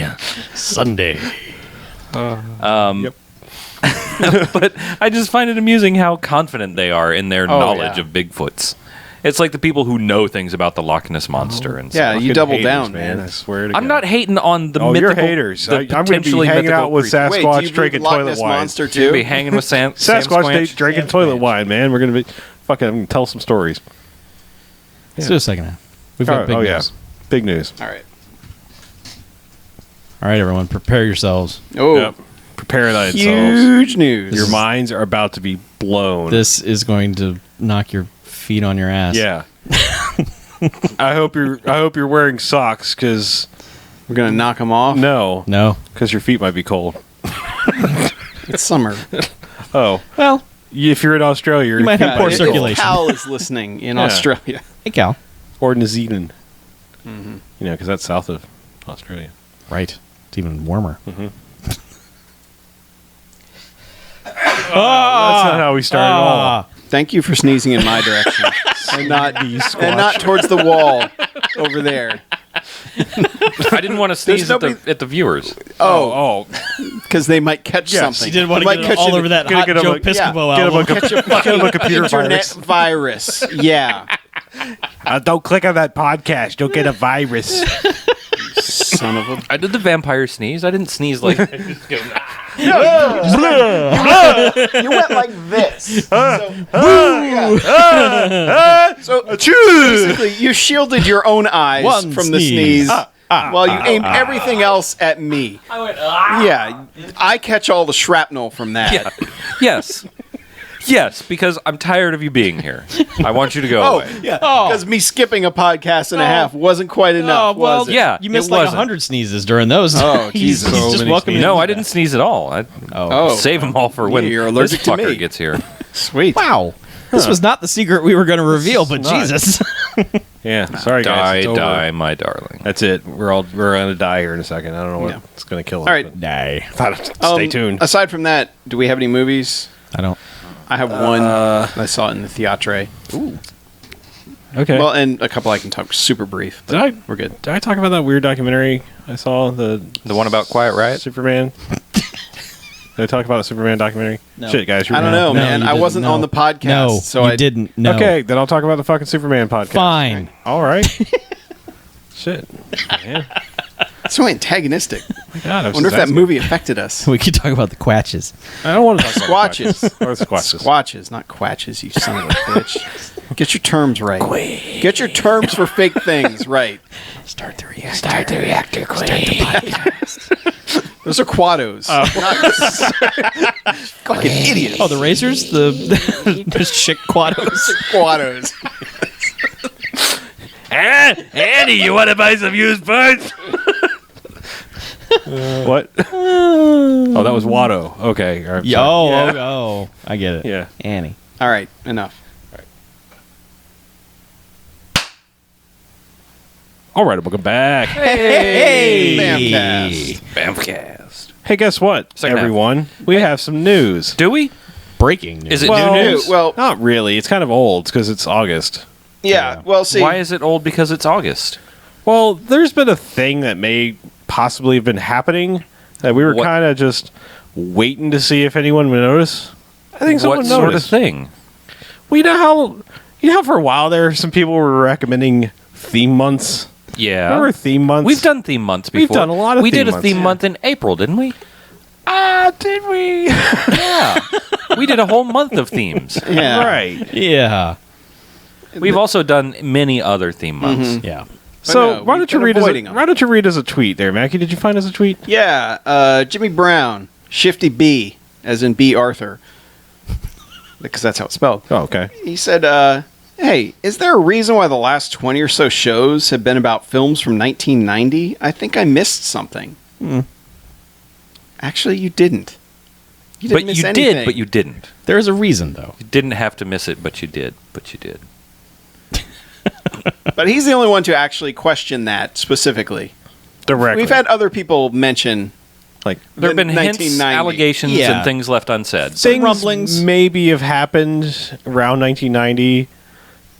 To may have- heretofore the distance between 1990 It may have and been exactly now. 25 years since the golden age of movies. What? And Yep. we thought maybe what if we were just crazy enough to do a theme year? Yeah. And that's what we're doing. So welcome to week 35 Yeah. of We took one exception for Blaxploitation History Month, even Yep. though we did sneak a 1990 movie into Blaxploitation History Month. Yes, Technically we did. prior. It was technically Yep. in January, but yes. It was Yeah. our lead-in. Mm-hmm. Yeah. But yeah, And also on our 250th. we did 1990. The Bronx Warriors. At that point, we were just like, look at our That hand. was our Just anniversary look at our episode. hand. Yeah. Please. We're tipping it. Yeah. So yeah, we've been doing a theme year. it Yes. took me like 4.5 months to catch on. So Yeah, BJ's the only one who didn't know. yeah, like Because- they didn't tell me that they were doing it. They just Wait, sort did of, we tell you right away? Or did I was the one He- who it was his idea. suggested- Oh, was it? Okay. Because Yeah. I'm an idiot. Yeah. Well, and they don't tell me anything. So I did like Yeah, I'm just like we- plodding along. I'm like, we wanted to see how long it would take you to notice. Yeah. And And then I we're didn't like- even notice. And we They- were all they- like, man, February's going to really throw them off. Yep. Because Yeah. like, 'Cause it's a break like in the action. January was all 1990, and then Yep. February And I just- we did Blaxploitation because blaxploitation Will can never never- be stopped. yeah. No, it Never. has to I happen. never really pay that much attention to the year of the movie. Yeah. But And- And I probably on the podcast said, "Man, 1990s, really good year for movies." Probably said that like 12 times. Wow. You do an uncanny impression of yourself. I know. That's how I sound to myself in my head. Oh That's my why I God. never Yeah. listen to the podcast. Huh. You don't sound like that fucking idiot. Derp, derp. And man, we tried to do an animation that was all 1990. We tried and there so was hard. Nothing. It was. But wait a the second. choices were so And bad. Wait a second. Well, Toot our own horn now. Hold on a second. We have to talk about April / part of May. Yeah. Oh, absolutely. Do you realize what we did, people? We did 6 fucking theme weeks in a row that were jokes based on previous themes that were all still 1990. Yeah. Yep. Yeah. You We guys were- are really proud of that. We were and you should shoehorning be. it in. Yeah. Oh man. Yeah. It was. My brain was hurting from those. Like we were like, oh, we're so close on April. Like, you know, doing different things, stupid things for April. Like we had Shakma. We Shakma. had, April Fuels and yeah. It's like Kid and Play Pro. Yeah. Kid and Play April. Yeah, that was what And that Teenage was. Mutant Ninja Turtles So starring for April O'Neil. Yeah. Whew. We were going to keep continuing May, like because we couldn't do May Leota because he didn't make anything in 1990. Goodfellas. Goodfellas, yeah. Yeah, if we did, You guys vetoed watching Goodfellas. yeah, it was over 90 it was minutes. just Yeah, time. it is It long, was just yeah. time. Yeah. really. I mean, yeah. But yeah, no, we did Carme Diem. yep, Fucking Andrew Dice Clay. yep. And we were going to do Mae Walston, or did we do Mae Walston? We were going to do Mae Walston because that was that other ski movie, Right. but then we decided to do a joke on ourselves Right. and did the other ski movie that he's not in. Right. Because it had come out on Blu-ray that week. So. Yes. No. But yeah, we have dug deep into the year of 1990, and dear God, Did we even consider doing anything Dogist related, or was there just not enough 1990? there's to do nothing it? really And- 1990 with a dog in it. There was Yeah. dogs in this one. There were 2 junkyard dogs. Yep. Last episode Yeah, was that's called true. Bone Home. E.T. Bone Home. So there's your Dogist, everybody. Yeah. But yeah, that, Hope you enjoy. That kind of worked out well for me. So Oh. Yeah. yeah, it's Yeah. been a bad month for dogs for me, but yeah. Yeah. So I'm glad for 1990 year. That did work out. 2015. The 25th anniversary of 1990. It's like you said, Chuck. Like we would never have found like Dragon Fight or apparently Peacemaker, which you guys both all loved Yep. last Yep. week. yeah. You know, like we probably would have just been like, we got something else, right? Yeah. And- I think this has been an interesting experiment that I never want to do again, but it has allowed us to dig deep in a year's worth of movies, and we have lucked out in finding some stuff that we probably would have never given the time of day to. Yep. Like, if we were looking for a kickboxing movie, there are probably 100 others we would have picked before doing King of the Kickboxers. Yeah. But that movie is fucking awesome. Yep. Yep. And I'm glad we found it. Yep. Well, I mean, it We was out probably there, wouldn't but- have even settled on Lionheart as like even a Van Damme movie. Yeah, there's 30 other Van Damme movies we would have watched. And that's strangely because it's one of the ones that's kind of talked about a little bit less. Yeah. We probably thought less of it. And Yeah. it's kind of fucking great. Yeah. So, and we're not done. Nope. No, we There's still got. No, we're just Still a year to we're go not here, gonna folks. Oh, no. We're not just going to give up No. on this now No. that we've we made it this far. Shit. Yeah, so we are archiving the suggestions we've gotten. Yeah. That's why, we've been like, yeah, great suggestion. Yeah. Get to it next year. Yeah. It every time we've had a suggestion come in, we're like, yeah, that sounds great. And then in the back of our heads, we're like, oh, we can't watch that for a year. Well, yeah. It's becoming less time now. Yeah. I So know. all those non-1990 suggestions are just going in just shoveling them Yep. onto the fucking pile. We're just like, yeah, that sounds great. Anyway. On to this dumb thing that we've committed to. Yeah, God, could you imagine if we had gotten Roar, before it blew up everywhere else, but being like, man, we can't do that until when? yeah. That's the only part that sucks about sticking with a year, Yeah, well. all Yeah. fucking year. But I mean, like it's idiots. it's reasons we didn't do things like we didn't do a Roddy Piper movie last week because there aren't any in 1990. Yeah. He was wrestling full time. Although there is a Love Boat TV movie that he was in, and I was super tempted. But I think you guys probably would have stabbed me if I'd I delivered thought about the it. Love Boat Valentine there are a Voyage. few, the Valentine's also the Voyage. animated one that we tried to do an animation one, and we were just like, there's nothing. It was a desolate wasteland in 1990. Just like all of the animated no, movies. but I mean This 1990 in particular, was atrocious. it's like Jetsons the movie, The Rescuers Down Under, and this half-hour anti-drug cartoon where all the universes come together to teach kids not to do drugs. We were so close to doing that Yeah. too, but and it was only like half an hour. Yeah, long. and we were kind of like, yeah, let's do that, but it felt like a cheat. So yeah. I think the other part about just going ahead and spoiling this is like we're not going to be clever about October. We might watch 4 horror movies. Coptober. We are doing There are Coptober. 4 1990 movies with the word cop in them. Okay, there you go. Chuck's already solved this. I just thought it was going to be just random 1990 horror movies. Coptober. Coptober it is. Literally 4 movies in 1990 with the word cop in the title. Not scary at all, apparently. Unless you find cops to be scary. So then I think I think one is called Vampire Cop. So okay, we'll do that one closest to Halloween. Yeah, then. see, How about I've that? already talked Chuck out of doing Halloween horror movies in October. He's moved it to September. Yeah. So All right. we're just like, we're cutting them out in October too. Okay, fine. Coptober. yes, Yeah. I just figured that seemed pretty good. Yeah. So I think every year has a billion cop movies. Is it just 4 Maniac Cop movies? Is that what we're watching? no. They're They all come out in 1990. Yeah, wouldn't surprise me. yeah. All right. Well, that's our surprise. So Yeah. So What else we have movie wise? I saw Trainwreck. We Oh, wanted to go out yeah. and see a movie. oh, okay. My Yeah, wife yeah. wanted to go out and see a movie, so I was like, "All right, you pick." Oh, Yeah. okay. And she loves Amy Schumer. I think Amy Schumer is one of the funniest people on TV right now. I think Trainwreck does not showcase that very well. It gets into the typical Apatow. Yeah, let's just make this 2 hours.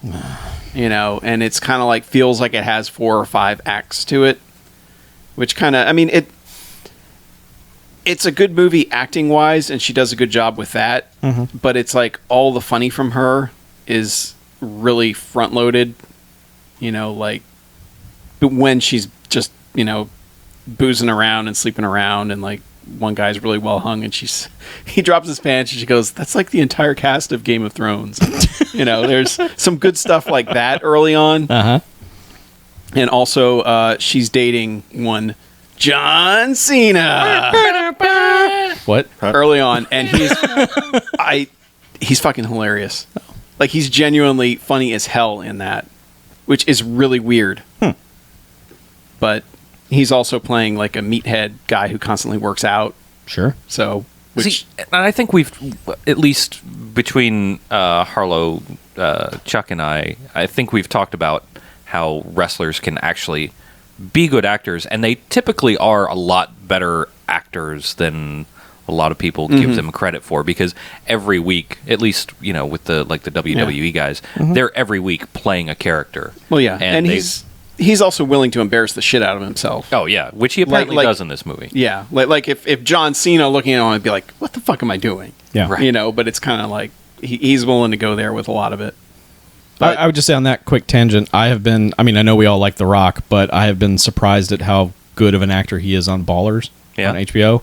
Like, it has never given me pause to be like, oh, The Rock is trying to act. That's sad. I mean, he's doing a great job. Good. That's So, good to know. Yeah. Yeah. Concurred. Yeah. But Trainwreck is definitely more of a relationship drama type thing than comedy, which is kind of a bummer, because like by the middle of it, we're just like, all right, you can get back to the funny now. And it kind of never does. Though Colin Quinn as her cranky dad is pretty great. Like it's a pretty great. Colin Quinn's still alive? It's a great use of Colin Quinn. It really is. Wow, Yeah. you don't hear that Great very use often. of the shambling corpse of Colin Quinn. Yeah. Nonsense remote control. He looks his age too. Never liked He Colin was in Quinn. Fort Fairland, wasn't he? He might have been. I know we just talked about Colin Quinn recently. What? Maybe No, I don't think remember. He was. No? But Okay. yeah, he's actually pretty good in it too. All right. But yeah, it's good, but it's not anything special. And it just feels weird that she's a better actress than comedian in that movie, where she's actually a really good comedian. So that's, I don't know. And she wrote it, so it's like, why didn't you give yourself all the good lines? Yeah. So She's I don't giving. yeah, Yeah. I guess so. Sure. But yeah, it's all right, but it's nothing. It's definitely not nearly as good as some of his, stuff like 40-Year-Old Virgin, because they don't have as big a cast in it, I think, and like the side people aren't that funny. Like, it's a lot of sports guy, like LeBron James Yeah. and Amari Stoudemire and that, and it's kind of like they're better than you think they are, but that doesn't make them good Right. in the movie. So there's not a Paul Rudd arguing with Seth Rogen, just improvising the shit out of things on the side, which I know we complain about that, but this movie feels like it needed more of that. Yeah, but you know what? You get a Judd Apatow movie with Paul Rudd in it, and it turns out to be This Is 40, and you're like, well, this is not funny either. Yeah. Yeah, I guess it just feels like very few scenes have two funny people bouncing off each other. Yeah. It's always one funny person and one straight man, which doesn't always work. Yeah. So. Oh, well. Yeah. We also saw Horrible Bosses too, which is, it's kind of, the problem I found with that movie was it's a lot of, when they're not sure what to do, everybody yell at once over each other. And they fall back on that crutch a lot in that movie. Yeah. A lot. But I will say that movie helped me find my new favorite website. Oh, Jesus. Which I... basically, not to bring the mood down, but that day we had to put our dog to sleep. Mm-hmm. And my wife was like, I need a funny movie. I need something, anything to think about otherwise. So I immediately wrote Chuck. I said, you've seen Horrible Bosses. Do any dogs die in that movie? And I was like, I'm 99% sure no dogs die in that movie. But I can't guarantee it. And I said, we need a freaking website that tells us these things. Like, we need to make it. Yeah. And so I typed into Google, do any dogs die in Horrible Bosses 2? Did you find, which pointed me to the website doesthedogdie.com. There you go. It is a crowdsourced entertainment website that will detail if any pets come to any harm in popular is it good? movies. Is it any pets?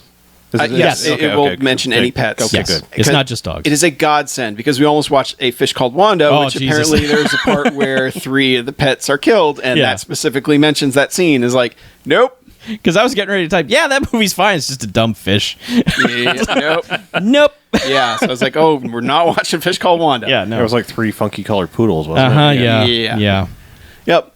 But that site will also account for Baxter getting booted off the bridge, but then coming back later. Right. It says, animal appears to die but comes back later is one of their categories that a movie can be rated under. Good job, website. Yeah. But Chuck and I talked about it. It's like you don't really think about these sorts of things until you need to not see a movie with any death in it. Yep. And I've talked about it with you and my wife recently, and it's whatever personal tragedy has befallen you in recent days, any piece of entertainment you try to watch will contain some kind of reference to what you're going through. Yeah. And it sucks. Or that fucking Sarah McLachlan song. Well, that too. That's what I'm saying. Like, I banned Animal Planet. I'm like, you can't watch Animal Planet for like a month. Because that commercial will come on. Mm-hmm. Or just like any other thing on Animal Planet will be. Yeah. Or it'll be like the farm vet, Dr. Pole, farm vet. And it'll be like, well, guess we got to put this cat to sleep and this cow and everything. It's like, and this horse and that goat. What else you got? 6 camels over there. It'll be like here and a needle there. Yeah, it'll be like that'll be the episode. No, that's so terrible, Arlo. I'm the worst. But that'll be the episode where like none of the animals survive. Yeah, just like Doggist. Like, wasn't it the first year we did Doggist? None of the dogs lived, right? Probably not. Well, Quigley. The premise of Quigley was the dog died. Yeah. Top dog. That dog died like halfway through the movie. That just like that Watchers. got dark. Watchers. It's Watchers was all about they kind of. Well, they kind of like acted like the dog came back, but that dog was gonna man's best friend. That dog died horribly. Yeah. Yeah, that was a bad time. So but that website, if you ever have need of that, if you need to know if animals are harmed in your movie, go to doesthedogdie.com. It's very useful. Singing in the Rain. Just put that on a loop. That's my good. That's my go-to good feel good movie. They run over a dog in the first 10 minutes. Oh, really? Yeah. No. Yeah. Hey, speaking of death and living. Speaking of singing in the rain. I don't know. I'm a shitty segue out of that. That's great. I didn't leave you much. No, it's all right. That was my segue. Speaking of uncomfortable segues. Speaking of death, I watched the documentary "The Death of Superman Lives." What happened? That's a terrible title. Yeah, I hate that title. It's so bad. It's just a mishmash of words. So, did they tell you what happens? They do. Yeah, it's a documentary about the failed Tim Burton Superman project with Nicolas Cage in the mid-90s. Yeah. Yeah.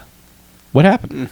Well, there's a long documentary about it, and all right. So the interesting thing is like if you know any of the backstory, like if you've ever seen that, I think it's the very first Kevin Smith, stand-up thing that he does, where he talks about going to meet John Peters and all the craziness in that about the giant spider and all that. He basically recants most of that tale in this movie, and then it's like, all right, well, let's go meet John Peters, and he sits down with John Peters for a while, and he talks, and it's like, I think Kevin Smith might be full of shit. This guy seems pretty normal. And the movie goes on longer, and you're like, I think John Peters might be kind of crazy. No, I think John Peters is fucking crazy.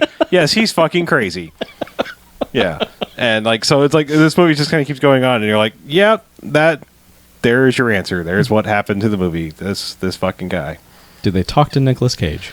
No, they just have archive footage of him. But they have lots of archive footage of him, like trying on suits and things. And so it's not just the one blurry photo that's been out there forever. No. Like they found the footage. Oh yeah, all the footage is there. Like like the videotape. I mean, it looks like shitty video cassette tape, but Tim Burton's sitting there, Nicolas Cage is sitting there, and he's high as fuck talking about things, and it's just a coke party. I mean, basically, it's like these fuckers. Like, except for Kevin Smith, who I think it was pretty much straight and narrow at the time. Yeah, like it's only like his later movies. Like, hey, I should probably try some of this pot that I've been talking a lot about. Now I'll do all of it.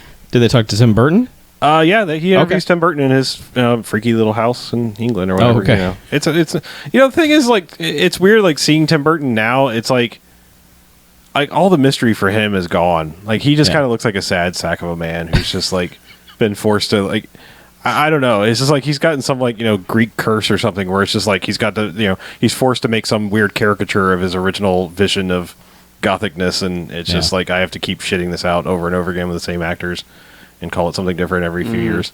Like I don't know. That's just like how he strikes me. It's just like I'm a sad shell of my former self. When they interview him, is Helena Bonham Carter just fluttering around in the background? She should be doing weird shit. Yeah, no, okay. No, that's what I'm saying. He's like got a gothic-y looking room, but it's surprisingly bare. Like it's looks like somewhere like it's got no soul. Yeah, it looks like somewhere Tim Burton would be sitting, and you go, well, yeah, it seems appropriate where he would be sitting. But I don't know. It's an interesting little documentary. It's not super like professionally well made. I mean, it's not bad. I've seen much worse documentaries. Like I've tried to watch a couple of random documentaries on Netflix, and some are good, some are not that great. But this one, it's definitely entertaining. And like I said, I was interested. Like the visions they had for this. I mean, I haven't seen it, but I've seen like bits and pieces of that. I don't know how you said the name's guy. The guy that was going to make Dune, Jodorowsky or whatever. Yeah. Like that. Like those lofty goals of like that movie where they had similar things of this. Like they just had fucking weird out there ideas, especially in Kevin Smith's original script, where it was going to be like, oh, fucking Justice League comes to mourn him, and cameo by this random guy, and so it was just going to be this like casting nightmare, and I don't know. It's an interesting little documentary.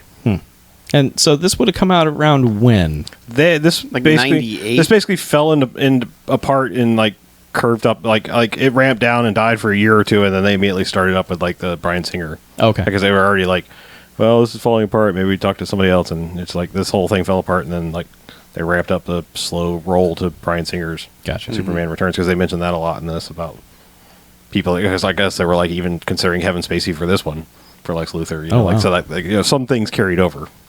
Yeah. So it's interesting. Yeah. Wow. That's all.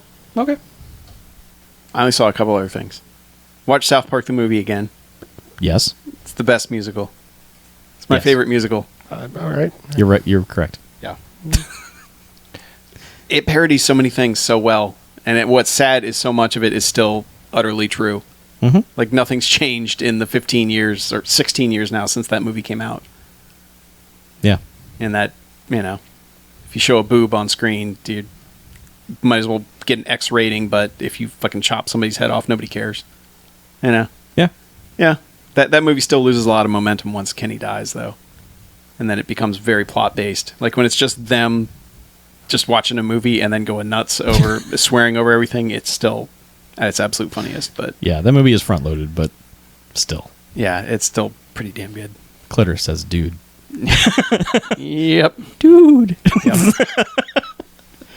I love that each time they submit it to the MPAA and that sent it back rejected, they made it worse and resent it until the version that finally got approved was that one. Yeah, including the title. Yep. Yep. Because it had hell in it, and you couldn't have hell in an No. animated movie's title. All hell breaks loose. They Yeah. said no. Yep. Bigger, longer, and uncut. They were like, yeah, that's fine. And then like a year later, someone was like, hey, that's a reference to penises, isn't it? And they're like, haha, you already proved it. La la la. No. And we also watched Magnificent Seven. Oh, jeez. Man, that's still really good.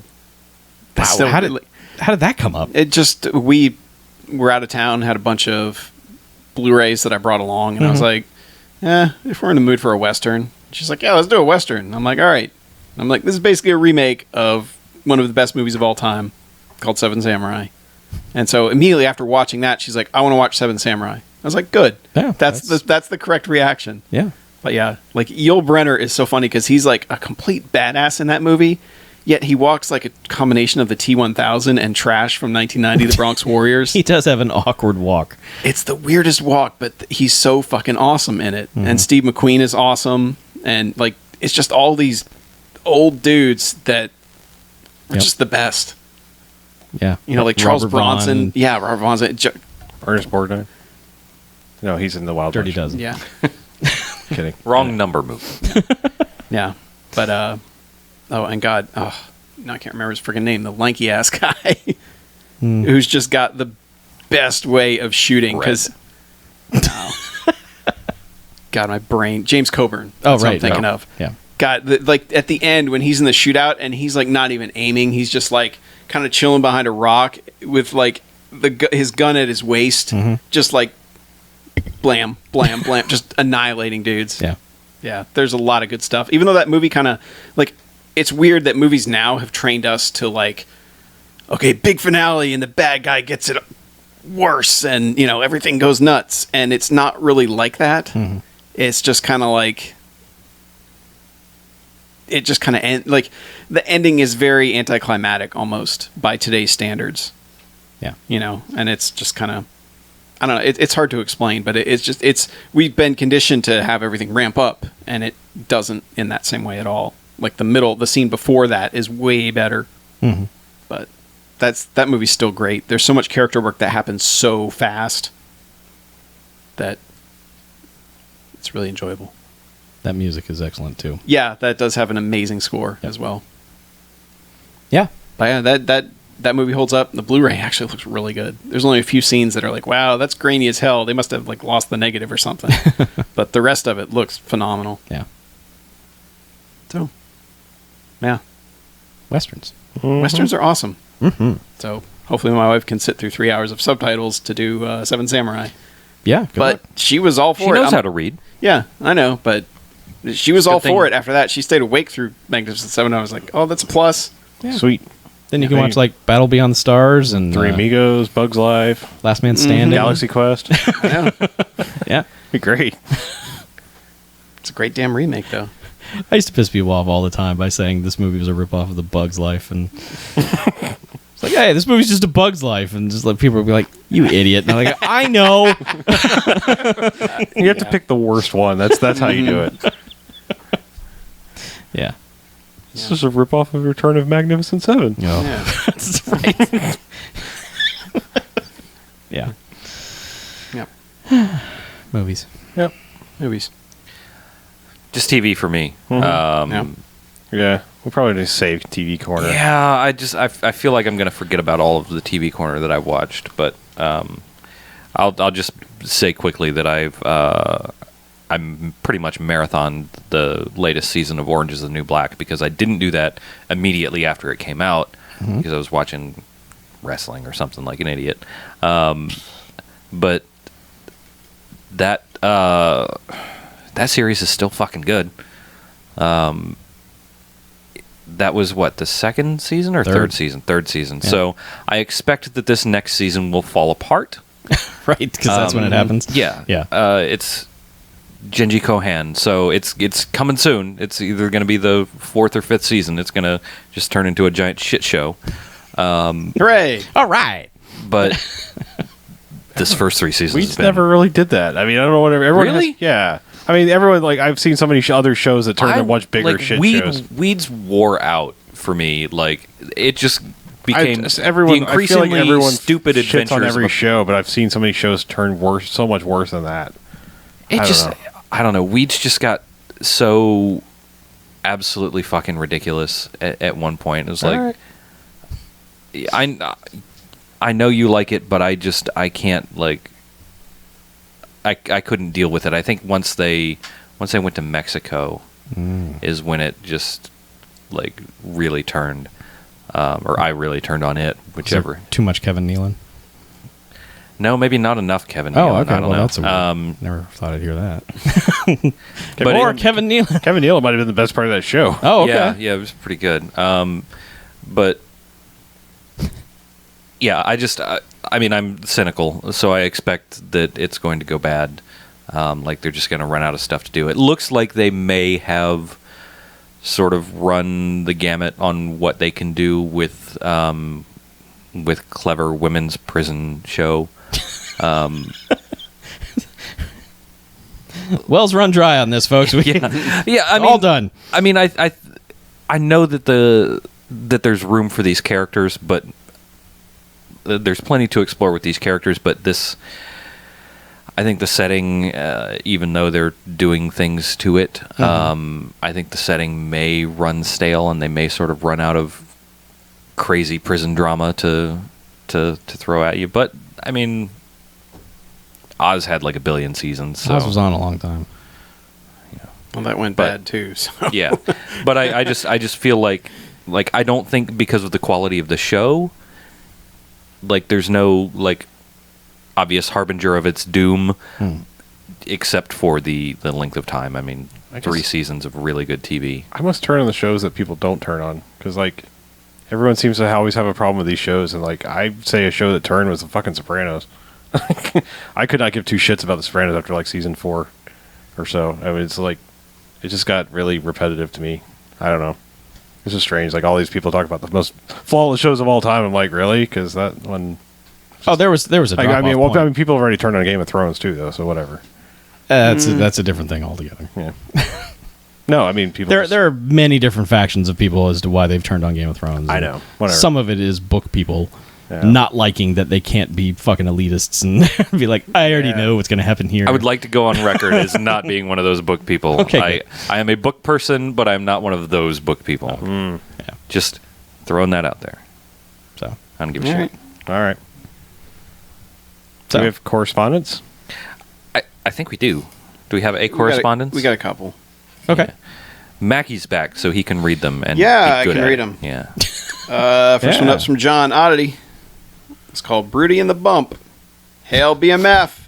I'm writing recommend 2010's Vampageddon. No. Nope, that was a lie. Oh. I wanted to see Chuck's eyes would pop out of his head like ping pong balls. Fair enough. I really want to recommend David Cronenberg's The Brood from 1979. Though acclaimed, it still holds its B-movie tropes head high, especially with the early gore effects of Rick Baker and the lyrical camp of Oliver Reed and Samantha Eggar. If not, maybe it would make a good double feature with Scanners for Chuck's 3131 this September. Scanners has a great Criterion Blu-ray out, and Brood will get the same Criterion upgrade this October. I also wanted to give a bump to one of my last inputs, I, the Jury. Bump! John Oddity out, sent for my bump, my lovely lady lumps. Check it out. We enjoyed the theme song for Eye of the Jury when you recommended it the first time, but we couldn't do it because it's not 1990. Yep. So that's a perfect example of, yeah, we should check that out in a year. Do you do good movies like The Brood and Scanners and stuff? Yeah. Okay. Have you probably I seen don't know if I would call The Brood a good movie. The Brood is an odd movie. I haven't seen it in 20 years. I may be more mature and be able to handle that thing now, but I don't know. I mean, I there are things about it. Like, yeah, I mean, it's one of those movies. It's that late 70s, early 80s like allegory thing. Yeah. And put emphasis on the gory of allegory. Well, he invented the internet. Yes. No, I mean, it's just it's about other things than what it looks like on the Yeah. surface, kind of thing. So, But man, early Cronenberg stuff is just awesome. okay. Sure, yes. It's just he had a lot of creative freedom. I'll say that there aren't movies like that anymore. No. But man, early Cronenberg. Ooh. All right. I mean, what do you consider the good Cronenberg then? Like later stuff, like where he's not Cronenberg at all, like Eastern Promises? No, The Fly? Yeah. The Fly is an excellent film. Okay. But, I mean, there was always in So those... you don't care like Scanners, Videodrome, all those kind of things? I have not seen Scanners or Videodrome with enough in enough time of note of current time that I would be able to form an opinion on those. Okay. I need to watch them again. But I'm thinking of stuff like Rabid and The Brood and stuff like that, where it's just like, there's something here, but this is icky. Oh, it's definitely icky. I mean, one of my biggest moments ever in a movie was from The Brood. Yes, and I'm pretty sure I know exactly what you're talking about. It's right towards the end. Yeah. Hooray. Yeah. Yeah. Yep. So, All right, Scott from Dallas writes in. Says, you know what goes great with hamburgers and hot dogs? He says, y'all have watched Hamburger the Motion Picture and have most likely heard of Hot Dog. But have you heard of the movie Hot Chili? It's a Cannon-produced 80s sex comedy that takes place at a Mexican resort. While not as gag-heavy as Get Crazy, it's got more than a bit. A German dominatrix, a Nazi, 2 old horny Texans, a musician who can only play in the nude, a very well-endowed chef, a bullfight, and more shenanigans. It's not the best of the worst, but I think you'll find it pretty entertaining. Worst case scenario, you'll see numerous gratuitous expressions of freedom, and I know y'all love those. Crash and Burn, Scott from Dallas, sent via a tired gimmick, which is somehow still funny. See, we all laughed. yeah. Yeah. That was hilarious. Everyone's putting their spin on it. Hot Chili, he didn't give a year. I think it's Did it come out 1980. Did it come out in 1990? No, I think it's like No. 1980. Sorry, it's on the backlog. Hot chili. 1985. Oh, jeez. Wow. Wow. Wow. Wow. Wow. Simultaneous walking there. Chuck. Hot chili. Hot chili. The chili is so hot. But yeah, I Tried to put it in my mouth with a spoon, but it fell out. Yep. yeah, I'm a fan of gratuitous nudity. Who isn't? I'm just gonna say it. Expressions of freedom. Gratuitous expressions of freedom. Thank Yes. Yep, you. You're just going to say it. I'm a fan. Just saying. I like it. I'm a fan. I like them. Let's get some contact information. So fans can write in. Okay. Fans like you, the listener, and fans like Mackie, the speaker. I'm a fan. He is. Okay, www.bmfcast.com is the website. There's a right-hand rail with a bunch of buttons that will take you to all our social information. If you want the direct line, you can just type into your email machine bmf@bmfcast.com, or you can type into your telephone machine 910-5-JOCKS-BMF or 910-556-9263, and that is the Garfield phone. That is the hotline. Your friends and associates will think you hotter if you use the hotline.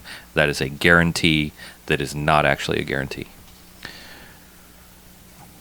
If you don't like it, you can have your money back. Yes. All yours. Guaranteed. Guaranteed money back. That is the BMFcast guarantee. Mm-hmm. All right. Well, let's get out of here with that, shall we? Uh-huh. I'm Harlow. I'm Mackie. I'm BJ. I'm Chuck. And this is BMFcast Out. Bye, motherfuckers. And